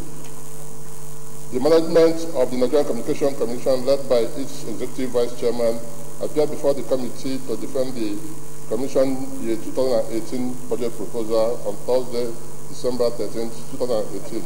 After executive deliberation, the committee observed as follows. 1. The Commission's revenue of 161.7 billion naira consists of annual license fee, 2.8 billion naira, annual operating levy, 30.1 billion naira, spectrum fee, 14.9 billion, numbering plan, 3.3 billion, admin charges, 286 million naira, type approval fee, 220 million, sanction fees, 110 billion naira, and sundry income, 22 million naira. 2. The Commission total expenditure of 147.6 billion naira consists of total recurrent expenditure of 36.0 billion naira, total capital expenditure 30 billion, and total special project 15.2 billion. Transfer to federal government stands at 56.8 billion naira, while transfer to Universal Service Provision Fund is 9.0 billion. While the Commission's total budget revenue is 161.7 billion naira, its total budgeted expenditure for year 2018 is 147.6 billion naira, with a budget surplus of 14.1 billion. Recommendations.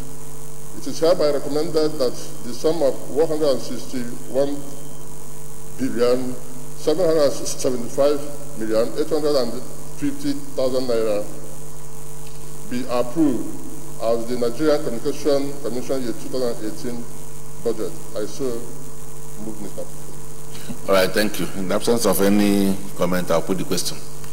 Dear colleagues, those in favor that the Senate do approve the 2018 budget proposal for the Nigerian Communications Commission, NCC, say aye. Aye.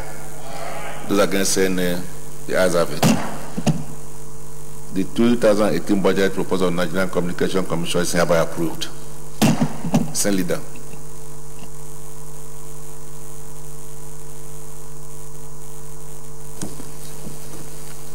Mr. President, very distinguished colleagues, the sixth order of the day is the consideration of the report of the Committee on Establishment and Public Service on the Institute of Chartered Mediators and Conciliators of Nigeria. Oh, okay. Sorry, my leader. Mr. President, very distinguished colleagues, the fifth order of the day is the consideration of the report of the Committee on Communications on the 2018 budget proposal for the Universal Service Provision Fund. Distinguished senators will recall that the report was laid on Wednesday, 19th day of December 2018. Mr. President, we wish to invite once again, Senator Gilbert Naji, move the motion for the Senate to consider and approve the report. Senator Naji. Thank you, Mr. President, distinguished colleagues. My name is Senator Gilbert Naji.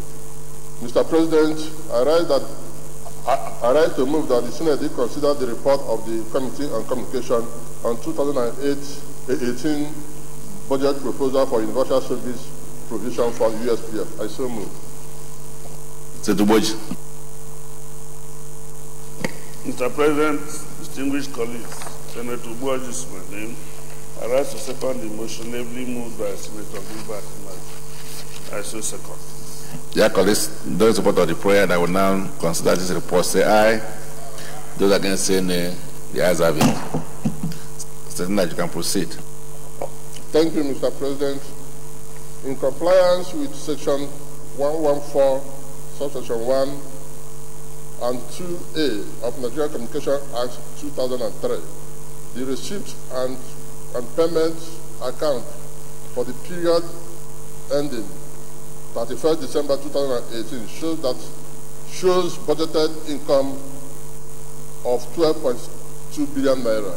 The fund expenditure profile shows its recurrent expenditure as 1.7 billion naira. The total capital and project expenditure are 34 million naira and 10.4 billion naira respectively. The committee's finding. The management of Universal Service Provision Fund, USPF, led by its secretary, appeared before the committee to defend the Fund 2018 budget proposal on Thursday, December 13, 2018. And after exhaustive deliberation, the committee observed as follows. The fund's total budget revenue for 2018 is 12,234,400,000 naira and 83 kobo only. 2.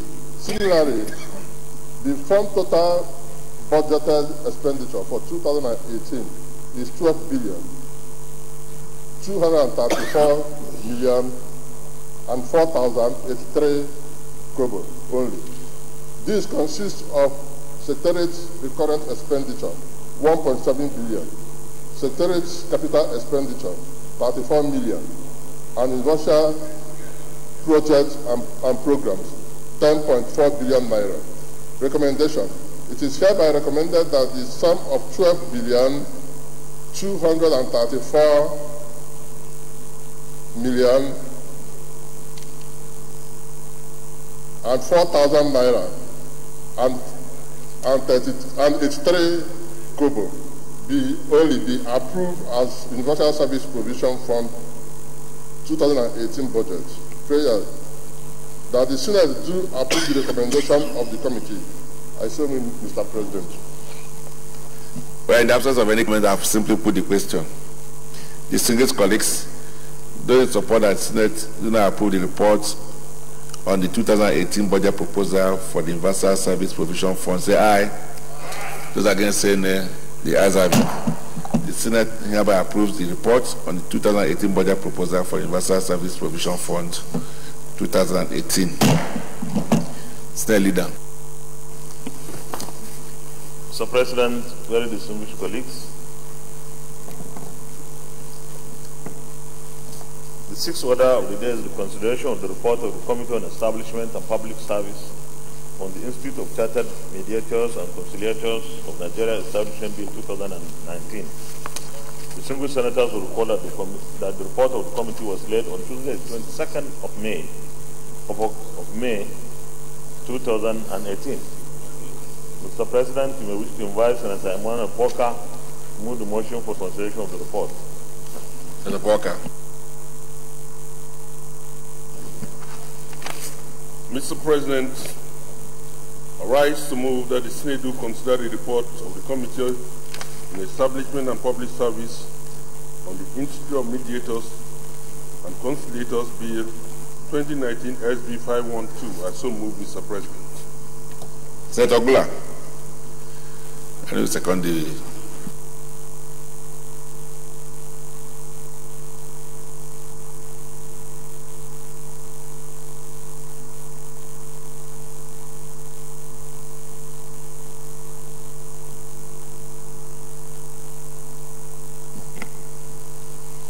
I rise to second the motion that the report ably moved by Senator Polka be seconded.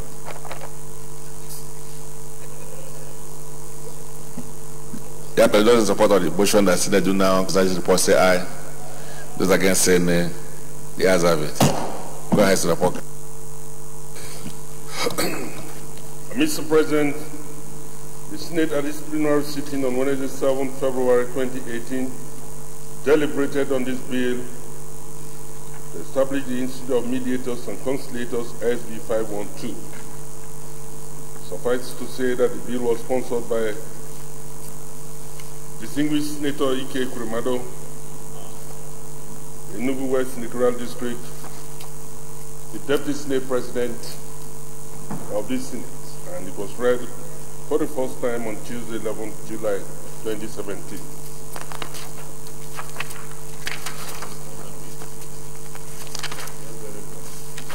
Mr. President, I haven't told you the sponsor of this unique bill. I think I'll go to the recommendation of this committee. Mr. President, dear colleague, the committee, having exhaustively looked at the bill, which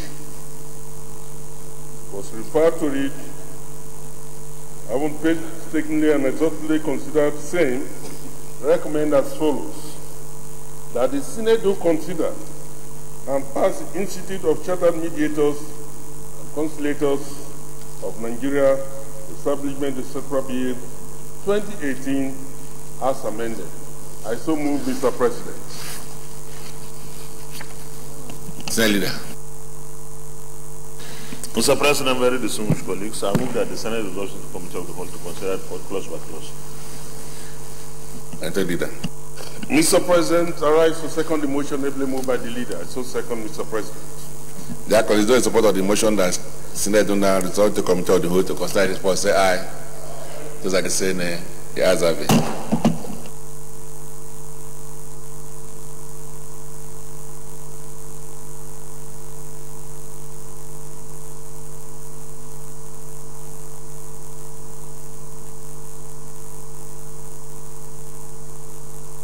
In the absence of comments, I'll now go straight to the clause-by-clause consideration. We'll start with clause 1. Those who support that clause 1 stand part of the bill say aye. Those against say nay. The ayes have it. Clause 2 to 5. Those who support that clauses 2 to 5 stand part of the bill say aye. Those against say nay. The ayes have it. Clauses 6 to 10. Those in support that clauses 6 to 10 stand part of the bill say aye. Those against say nay. The ayes have it.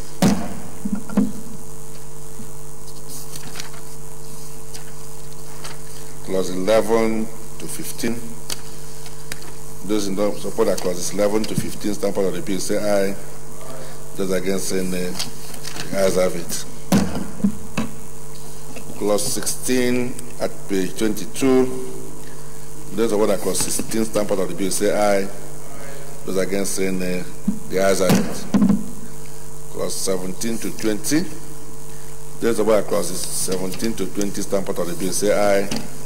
Those against say nay. The ayes have it. Clause 21. Those of that clause 21 stand part of the bill say aye. Those against say nay. The ayes have it.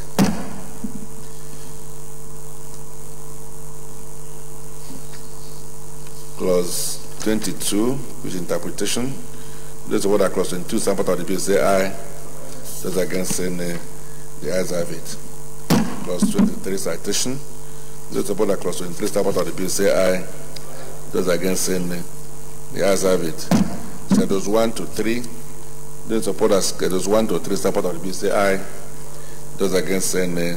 The ayes have it. Explanatory memorandum and short title. Those of what the explanatory memorandum and short title stand part of the bill say aye. Those against say nay. The ayes have it. Long title at page 1. Those of what the long title stand part of the bill say aye. Those against say nay. The ayes have it. Senate Leader.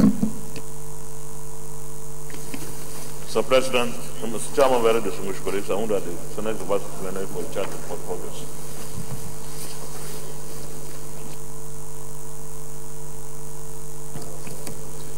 Mr. Chairman, I stand to second the motion ably moved by the leader. I so second, Mr. Chairman. The colleagues those support that chair and report progress say aye. Those against say nay. The ayes have it.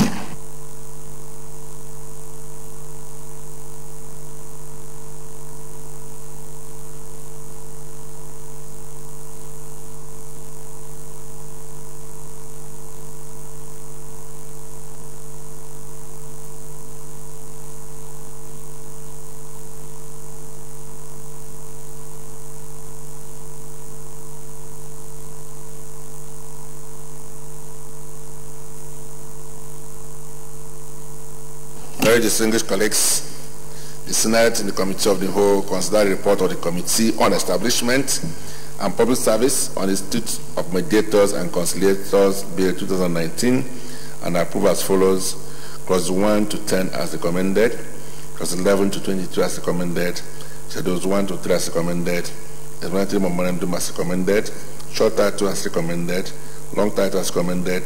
Is this a true reflection of what transpired by the Committee of the Whole? Thank you. Senate Leader. Mr. President, very distinguished colleagues, that the bill be now read the third time. Mr. Opoka. Mr. President, I rise the second motion ably moved by the leader. So second, Mr. President. Dear colleagues, those support that this bill be read third time, say aye. Aye. Those against say nay. The ayes have it. Clerk, consider it. Mr. President, distinguished senators, a bill for an act to establish the Institute of Chartered Mediators and Conciliators of Nigeria to determine what standards of knowledge and skills to be attained by persons seeking to become registered members of the mediation and conciliation profession, and for related matters, 2019, third reading.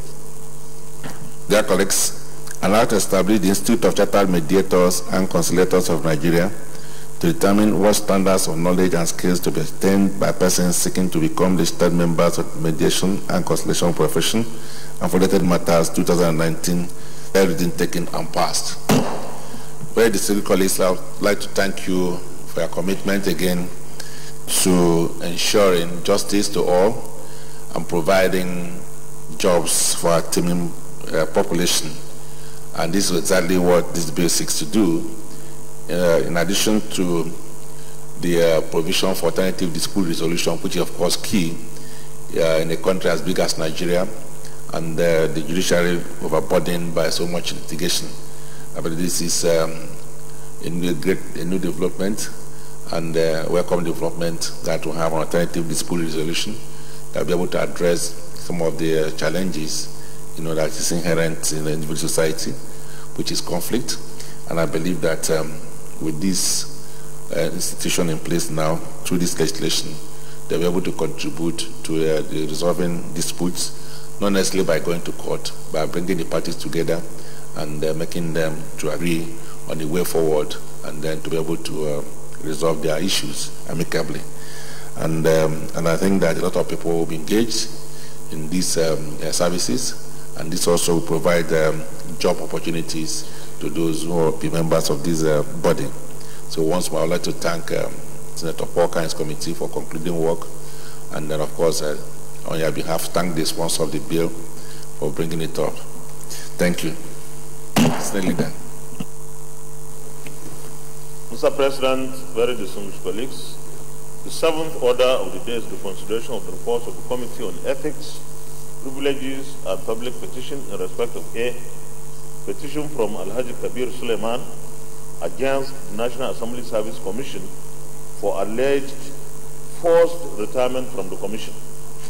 B, petition from Eze O Chukuma against the Military Pensions Board and Fidelity Bank PLC for non-payment of gratuity and perpetuation of fraud in his bank account.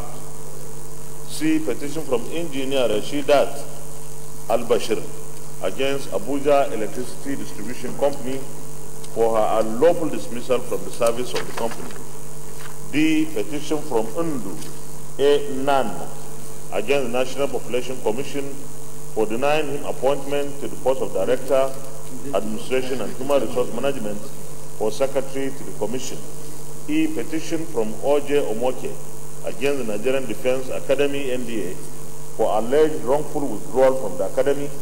F, petition from Professor Emmanuel Ume Lekwa Imaga against the University of Nigeria Nsukka for his wrongful dismissal from the service of the university for alleged gross misconduct. G, Mr. Omini Abbas Odiri Austin against the Nigerian National Petroleum Corporation NNPC for alleged wrongful dismissal from the service of the corporation. H, petition from Yusuf Saidi against the Bureau of Public Enterprise BP for non-payment of his salary and entitlements by the Bureau. I, petition from Musa Adeshina Akinyemi against the Nigerian Shippers Council for his dismissal from the service of the council without any wrongdoing. And J, petition from Mr. C.A.C. Joseph against the University of Nigeria Teaching Hospital, Enugu, for alleged unjust retirement from service. Mr. President, distinguished senators will recall that these reports were laid on Tuesday, the 17th day of July 2018, Wednesday, the 17th day of October 2018, Wednesday, the 7th of November 2018, and Wednesday, 28th day of November 2018, respectively. Mr. President, you may wish to invite the workaholic Senator Samuel Anyau, to move the motion for the Senate to consider the report of the committee. Senator Anyau. Problem. Thank you, Mr. President, distinguished colleagues. Sam Anyau, Imo East. Mr. President, there's a mix-up on these reports. I don't know where because what I have in the other paper here, the first petition is not what is just read out. So we must. So if I might go through the other paper, let me first of all read the first one. Report of the committee on ethics and privileges on Kabiru. This law will record that on Wednesday, 16th May 2018, Resolution Order 41, Senator Kabiru I. Gaya Kano South drew the attention of the Senate to a petition from his constituent Alhaji Suleiman Kabiru against the National Assembly Service Commission for alleged forced retirement from the commission and urged the Senate to look into the matter. Observations or findings.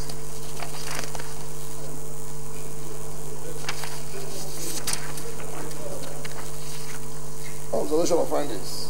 After going through oral and written submissions of the petition or the petitioner, the committee observed as follows: 1. That the petitioner Alhaji Suleiman Kabiru actually joined the National Assembly Service in 1999 on transfer of service from Nigerian Tourist Board and served diligently. 2. That the tenure policy which was applied to the petitioner Alhaji Suleiman Kabiru in 2009 was adopted from the Federal Civil Service, while the National Assembly Service Commission, by its Establishment Act in 2000, had become an independent body with its own rules and conditions of service. 3. That while the petitioner was sent for a course in Toronto, Canada in December 2009 by the National Assembly, he was ejected out of his office by the National Assembly Service Commission before he came back. 4.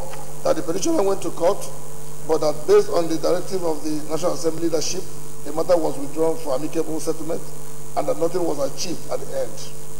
And 5. That the President of the Senate had resolved to review the matter and directed that the Chairman, National Assembly Service Commission, should prepare all documentations for Alhaji Suleiman Kabiru's retirement and ensure that National Assembly paid him all his retirement benefits. Recommendation. Following the findings above, the committee wishes to recommend that the petitioner Alhaji Suleiman Kabiru be retired honorably and his benefits fully paid. Thank you, Mr. President. Thank you, colleagues. In the absence of any comment, I put the question. Dear colleagues, don't support the recommendation that the petitioner Alhaji Suleiman Kabiru be retired honorably and his benefits fully paid. Say aye. Aye. Those against say nay. The ayes have it. Next one.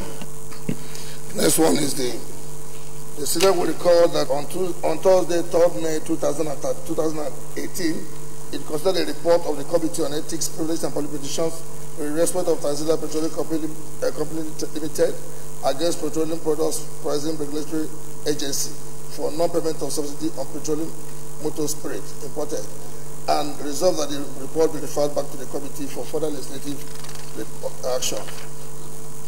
In findings, observation findings, after observing the new petitions of the petitioner and the respondent, the committee noted as follows: that since no one was in doubt as to whether or not Tanzania Petroleum Company Limited imported 15,415,107 metric tons of PMS under the Petroleum Support Fund scheme of that time, the outstanding principal sum of 2 million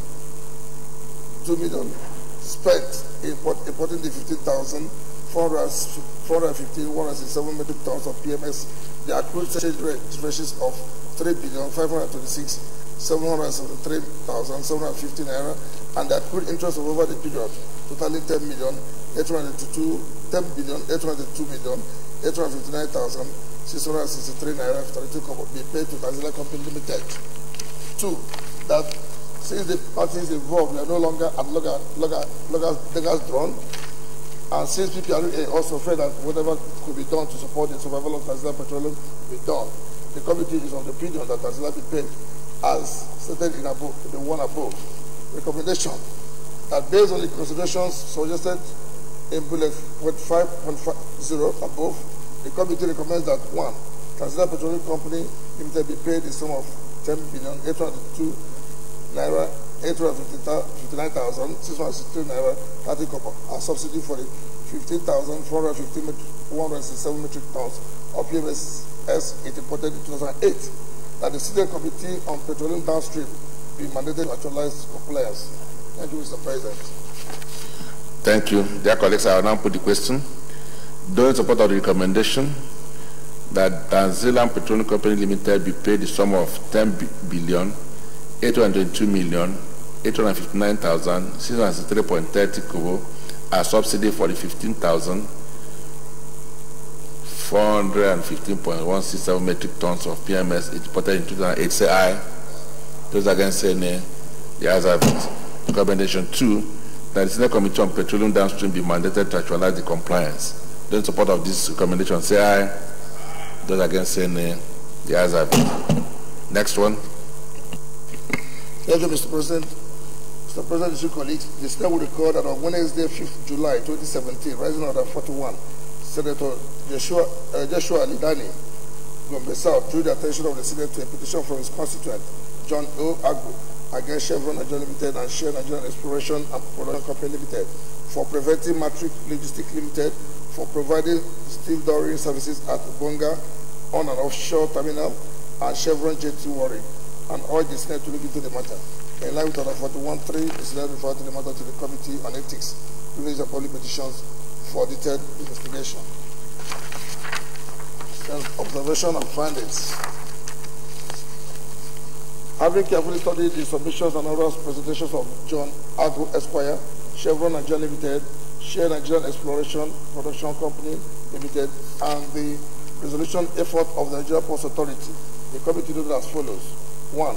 That Matrix Logistics Limited, through a letter dated 10th December 2012, with reference number SQED M&O-OP 1393 from Nigerian Ports Authority, was appointed a dock label employer for a period of 10 years with effect from 1st January 2013, with this operational area being Bonga on offshore terminal.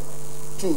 That also through a letter dated 28th May 2015 with reference number HQ AGM OPS OP 129, the Nigerian Ports Authority appointed Matrix Logistics Limited as a dock labor employer for the provision of steel dowering services with effect from 15 July 2015 and for a period of 10 years, with its operational areas being Optima Energy Resources, Cocoa, Data State, and Chevron JT Warri. 3.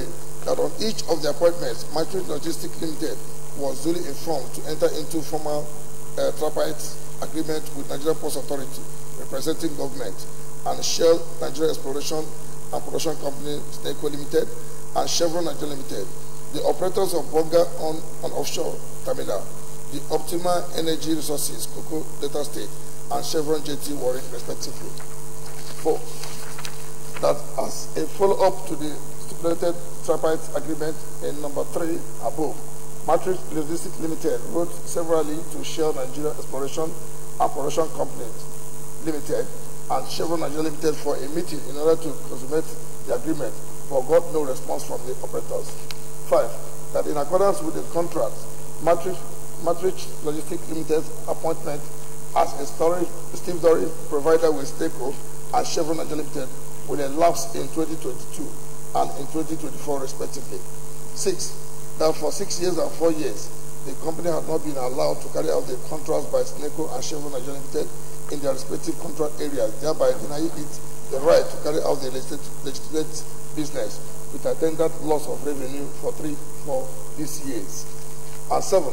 That the resolution of MPA that Chevron Nigeria Limited, Shell Nigerian Exploration and Production Company Limited, and every other defaulted international oil company to redeem all payments arising from the loss of earning by dock workers is a suitable bound for the dock labor providers who have invested money and materials necessary to carry out the steel dowering services, but were denied legitimate earnings through their investment by the international oil companies.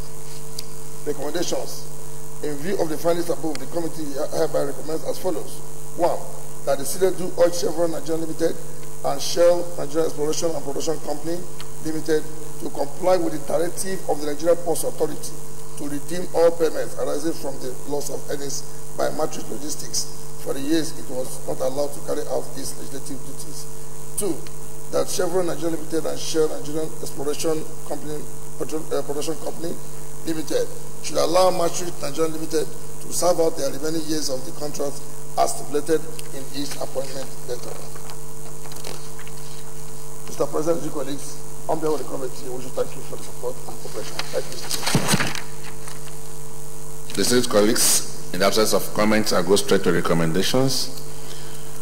Recommendation 1, that the Senate do urge Chevron Nigeria Limited and Shell Nigeria Exploration and Production Company Limited to comply with the directive of the Nigerian Ports Authority to redeem all payments arising from the loss of earnings by Matrix Logistics for the years it was not allowed to carry out its legitimate duties. Those who support this recommendation say aye. Those against say nay. The ayes have it. Recommendation 2, that Chevron Nigeria Limited and Shell Nigeria Exploration and Production Company Limited should allow Matrix Nigeria Limited to serve out the remaining years of the contracts as stipulated in its appointment letter. Those support of this recommendation say aye. Those against say nay. The ayes have it. Next one. Mr. President, dear colleagues, the Senate will record that on Tuesday, 28 November 2017, Senator Joshua Lidani from the South rose on October 41 and drew the attention of the Senate to a petition from Suzuan Obole and co. on behalf of Mr. Alpha David Ibrahim against the Nigerian National Drug Law Enforcement Agency for illegal termination of his appointment by the agency and urged the Senate to look into the matter. Findings, observations, and findings. After carefully going through the submissions of both petitioner and respondent and oral presentation of the petitioner, the committee observed as follows: that all the claims made by NDLEA that the petitioner, Mr. Alpha David Ibrahim, was guilty of 22 days abscondment and that he demanded and received the sum of 270,000 naira from the wife of a suspect was Mrs. Rose David, with a promise to release the suspect on the 24th December 2009 were not substantiated. 2. That the fact that the NDLEA chairman, chief executive, refused to appear before the committee the 5 times he was invited showed that he had nothing to hide, had something to hide in the matter. And consequently, the committee is unable to establish a case of guilt against Alpha David Ibrahim. Recommendation. From the findings above, the committee wishes to recommend as follows: that based on the inability of NDLEA to prove beyond reasonable doubt that the guilt of Mr. Alpha David Ibrahim, as it led to the allegations that he absconded from work for 22 days and his alleged demand and receipt of the 270,000 naira from the wife of a suspect, the petitioner be restated and paid all titles from the date his appointment was terminated to date. Question, Mr. President, and colleagues, on behalf of the committee, I thank you for this. Very well, thank you. I'll put the question. Dear colleagues, those in support of the recommendation that based on the inability of NDLEA to prove beyond reasonable doubt the guilt of Mr. Alpha David Ibrahim as it led to allegations that he was absconded from work for 22 days and his alleged demand and receipt of the sum of 270,000 naira from the wife of a suspect, the petitioner be reinstated and paid all entitlement from the date his appointment was terminated to date. Say aye. Those against say nay. The ayes have it. Next one. Thank you, Mr. President and colleagues.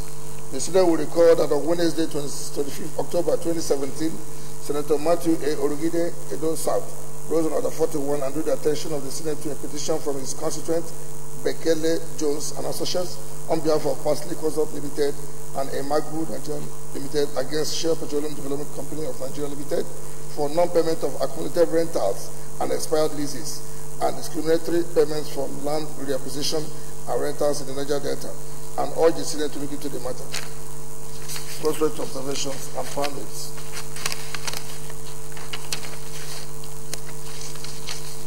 After rigorously going through the bulky and copious oral and written submissions of both the petitioner and the respondent, whose case has been with the committee for over 1 year, between November 2007 and December 2018. The committee observed as follows. 1. That though the committee gave the petitioner and the respondent abundant opportunity to meet and resolve the issues raised in its petition, the two could not come up with any resolution. Each time they would return to the committee with excuses on their inability to make headway. 2. That the committee noted that Shell Petroleum Development Company was reluctant to go into meaningful negotiations with the petitioner, but preferring to have the matter in court, knowing that in court the matter will be slowed down and be probably forgotten, and in the process the petitioner's inability to continue to pay bills of lawyers and continuous appearance in the court would wear them out. 3. That the committee did everything humanly possible to broker peace between the two, but SDPC made sure that every effort was frustrated by refusing over 5 times to appear before the committee when invited, or by sending inappropriate proxy to represent them, forcing the committee to step down the case. 4. That having held the petitioner and the committee down for about 13 months of motionlessness, the committee decided to report the situation to the Senate and to request that the SDPC be compelled to abide by all the recommendations of the committee in favor of the petitioner in order to avert the socio-political prejudice and debilitating violence that might erupt from the oppressed host communities against SBTC. Recommendations. Flowing from the findings above, and I'm afraid that uncontrollable violence might break out if the repressed host communities find that there was no other peaceful means of resolving the issues they raised before the state. The committee wishes to recommend as follows. 1. That SPDC should pay a uniform rate of 600,000 per hectare of land as rent fee per annum for all loss of use of surface rights from 2014. 2. That SPDC should cancel all long-term leases of 99 years already imposed on landowners and comply with the provisions of the Oil Pipelines Act, which stipulates a term of 20 years only. 3. That SPDC should make payments, accumulated rentals, and expired leases / acquisitions for the following pipelines. A. 16 inches South Focados Pipeline, and B. The Otterbed South Delivery Line. 4. That SPDC should make payments for outstanding rentals for the following pipelines: the Port Harcourt-Olobri Pipeline, the Olobri Field, and the entire Otterbed Akwa Ibom fields. That SPDC should honor court judgments for payments to landowners in the following cases: suit number NET 23-1997 between Godwin Akpan Udobia and other plaintiffs, all of Ibitio community, and Chief Judge Eberibe and other defenders, all of Iko community. B. Oboru Family Court Judgment. C. That SPDC should respect powers of attorneys donated by landowners to their agents or consultants to negotiate for them and receive their rentals from SPDC. 7. That SPDC be mandated to pay 6,936,809,900 kobo, which is the total outstanding amount for all the unpaid rentals, expired leases, and reacquisition fees stated earlier. Conclusion, Mr. President, and colleagues, thank you for the opportunity to come. Thank you, Mr. President. All right. Distinguished colleagues, the recommendations as follows: that SPDC should pay a uniform rate of 600,000 naira per hectare of land as rent fees per annum for all loss of use of surface rights from 2014. Those in support of this recommendation say aye. Those against say nay. The ayes have it.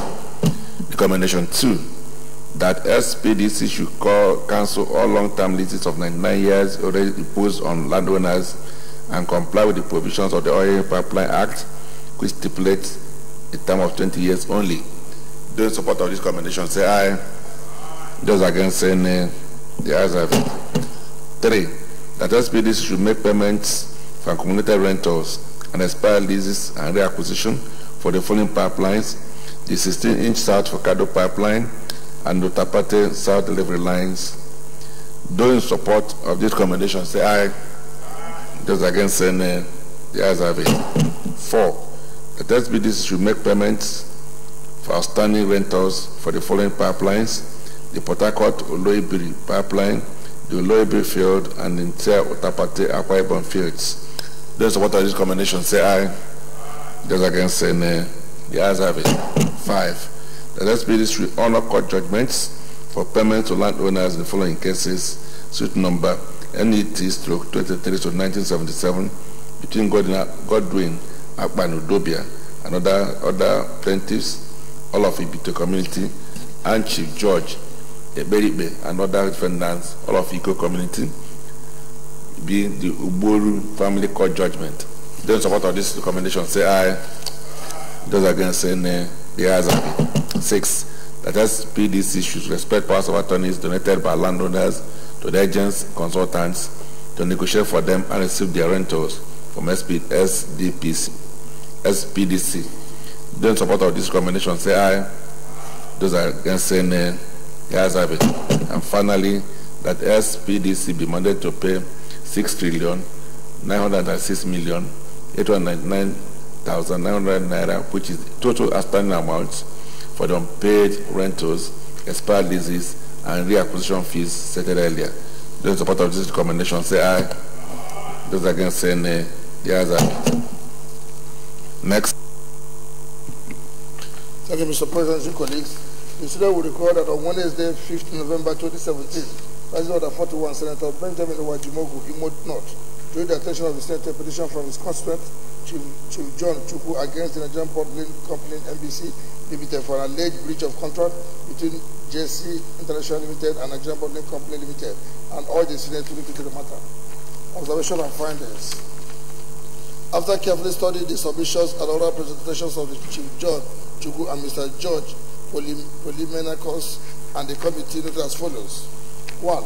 That on the 2nd November 2010, JC International Limited actually entered into transportation service agreement with Nigerian Bottling Company Limited.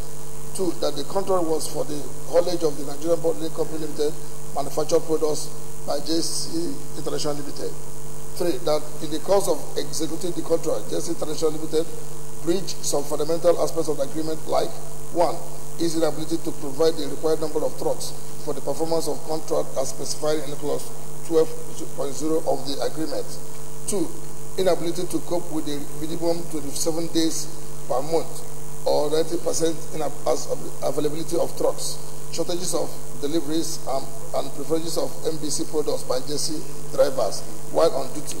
Total abandonment of the contract by JC as a result of non-functional trucks to continue with the contract. And 4. That clause 25.0 of the contract agreement stipulates that any dispute arising from or in connection with the contract is to be resolved through arbitration. So coming to the Senate for resolution of the matter was not part of the agreement. Recommendation.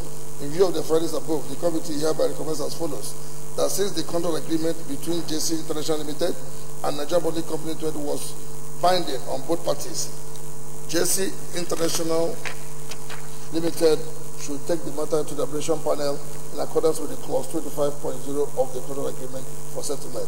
Thank you, Mr. President. Very well, dear colleagues. Recommendation.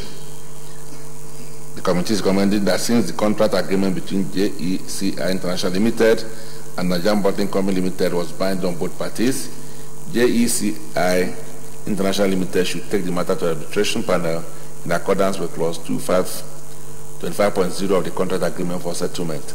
Those in support of this recommendation say aye. Those against say nay. The ayes have it. Next.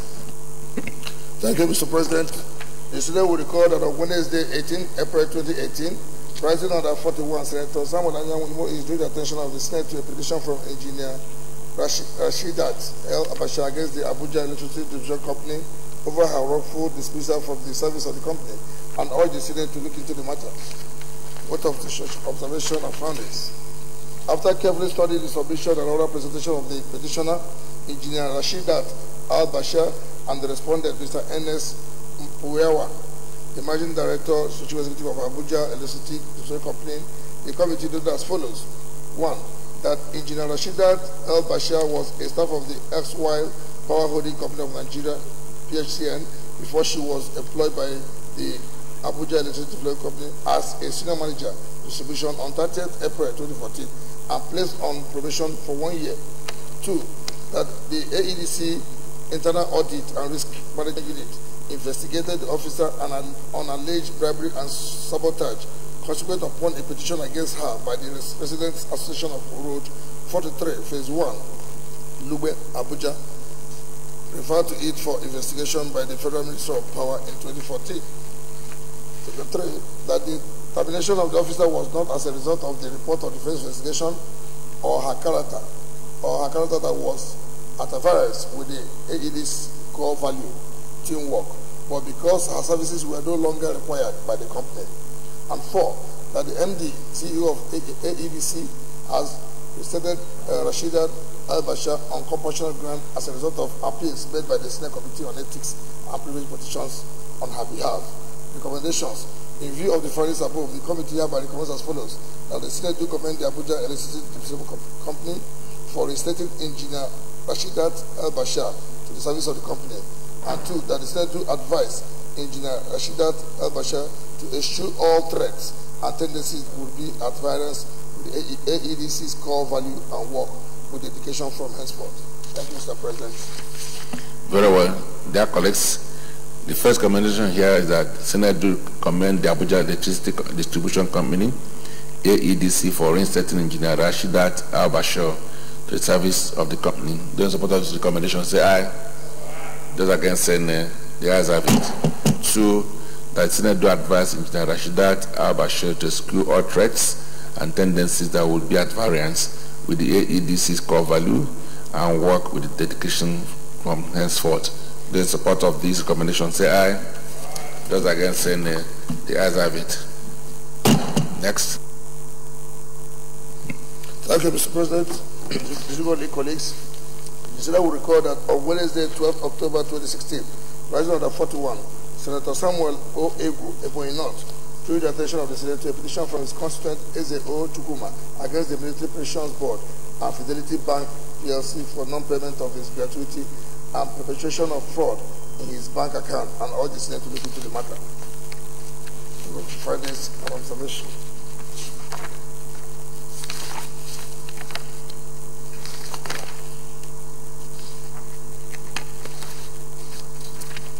Observations and findings.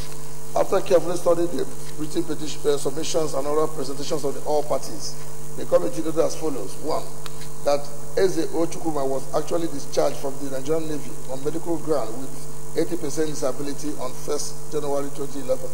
2, that his complaint that his pension was paid while his gratuity remained unpaid was not true, because he was paid the sum of 1,282,405 naira 4 kobo, which was the balance of his gratuity and pension. 3, that before the military was exempted from the contributory pension scheme, it was the National Pension Commission that was handling pension and gratuity of the military, implying that PENCOM had paid the petitioner certain sum earlier, whose balance the pensions board now paid on being exempted from the scheme. 4, that the petitioner was unable to prove beyond reasonable doubt that fraudulent withdrawals he claimed were made on his Fidelity account, as there was no evidence to substantiate the claim. 5, that as a result of the lack of proof of any fraudulent withdrawals made on his account, the committee was unable to help the petitioner any further.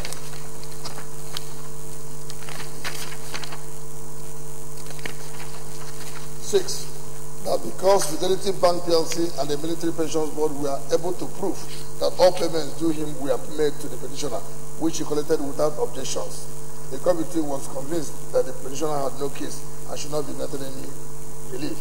Recommendations. In view of the findings above, the committee wishes to recommend as follows: that the Senate is unable to grant the petitioner's prayer that his gratuity be paid to him by the Military Pensions Board because it had already been paid earlier, while the remaining part of the gratuity and pension of 1,282,405 naira 4 kobo was also paid into his account in 2012. And 2, that since there was no evidence to show that his account was with Fidelity Bank was unlawfully used to perpetrate fraud. No further action could be taken. Thank you, Mr. President. Very well. Recommendation 1, that the Senate is unable to grant petitioner's prayer that gratuity be paid to him by the Military Pensions Board because he had already been paid earlier, while the remaining part of his gratuity and pension of 1,282,405 Naira 4 kobo was also paid into his account in 2012. Those supporting this recommendation say aye. Those against say nay. The ayes have it. 2, that since there was evidence to show that his account with Fidelity Bank PLC was unlawfully used to perpetrate fraud, no further action should be taken. Those in support of the recommendation say aye. Those against say nay. The ayes have it. Next one. Thank you, Mr. President, distinguished colleagues. The Senate will recall that on Wednesday, 6 June 2018, Senator Chukwuka G. Otazi, Enugu North, President of the 41, drew the attention of the Senate to a petition from his constituent, Mr. Ndo A. Nana, against the National Population Commission for denying him appointment to the post of Director, Administration and Human Resources Management, or Secretary to the Commission, and urged the Senate to look into the matter. Let's just observations and findings. After thoroughly going through the submissions and testimonies of the petitioner and respondent, the committee observed as follows. 1. That the claim by Mr. Ndo A. Nana that he was marginalized and skimmed out of his appropriate appointment as Director, Admin and Human Resources Department, being the most senior officer after the last occupant of the office left, must have been true, because the wrong they alleged was immediately corrected by MPC by appointing him acting secretary to the commission. 2. That the committee was pleased that the commission immediately corrected the wrong. Recommendation from the findings above, the committee recommends as follows: that Mr. Ndo A. Nana's appointment as acting secretary to the National Population Commission be sustained and all entitlements in respect of the appointment be duly paid to him. Thank you, Mr. President. For the second thing, that the MPC has been advised to desist from irregular appointments of officers to positions of authority in future. Conclusion, Mr. President, on behalf of the committee, we thank you for the opportunity, sir. Very well, thank you. The first recommendation there is that Mr. Ndo A. Nana's appointment as acting secretary to the National Population Commission be sustained and all entitlements in respect of the appointments be duly paid to him. Those in support of this say aye. Those against say nay. The ayes have it. 2. That the MPC be advised to desist from irregular appointments of officers to positions of authority in the future. Those in support of this recommendation say aye. Those against say nay. The ayes have it. The last one. Thank you, Mr. President, distinguished colleagues. The Senate will record that on Thursday, 18 January 2018, President of 41, Sir Samuel O. Ebu, drew the attention of the Senate to a petition from his constituent, O.J. Omoke, against Nigerian Defense Academy for alleged wrongful withdrawal from the academy, and urged the Senate to look into the matter. Observations and findings. After going through the oral and written submissions of both parties, the committee observed as follows. 1. That the petitioner, Cadet O.J. Omoke, was actually enlisted into the Nigerian Defense Academy as a member of 67 regular course on 10th October 2015 to study civil engineering. 2. That the petitioner, Cadet O.J. Omoke, absented himself from the academy to an unknown destination, abandoning all training activities, which contravenes Section 4, Paragraph 76 of the Cadets Handbook on Discipline and General Administration 2017, revised, their guide. And 3. That the petitioner, after facing officers at different levels, battalion, cadet brigade commander, deputy commandant, and officer of the commandant, was found guilty and thereafter withdrawn from the academy with effect from 30th of August 2017. Recommendation. Following the findings above, the committee wishes to recommend that the decision of the Nigerian Defense Academy to withdraw the petitioner, Cadet O.J. Omoke, be sustained because his withdrawal followed due process. Thank you, Mr. President, for the ability to time. Dear colleagues, the recommendation that the decision of the Nigerian Defense Academy to withdraw the petitioner, Cadet O.J. Omoke, be sustained because his withdrawal followed due process. Those in support of this recommendation say aye. Those against say nay. The ayes have it. Mr. President, very distinguished colleagues, having come this far, Mr. President, having achieved so much for today, I want to move that we stand down the consideration of the remaining items on the order paper till another legislative day. So move. Mr. President, rise to second the motion that all other items in the paper, order paper, be stepped down to other legislative day. I so second, Mr. President.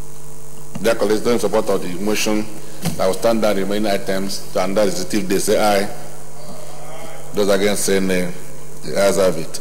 The remaining items are hereby stood down to another legislative day. Very distinguished colleagues, in view of the fact that it is now about 2 p.m. in the afternoon, we cannot proceed any further and we have to adjourn accordingly. This next thing about adjourn to Tuesday, the 19th day of February 2019 at 10 a.m. prompt.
reversed what the minister said?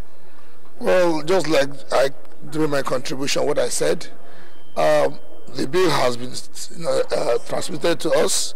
It is our responsibility to look at all the contents of the bill and make an amendment where necessary so that it will be a law that all Nigerians will benefit from.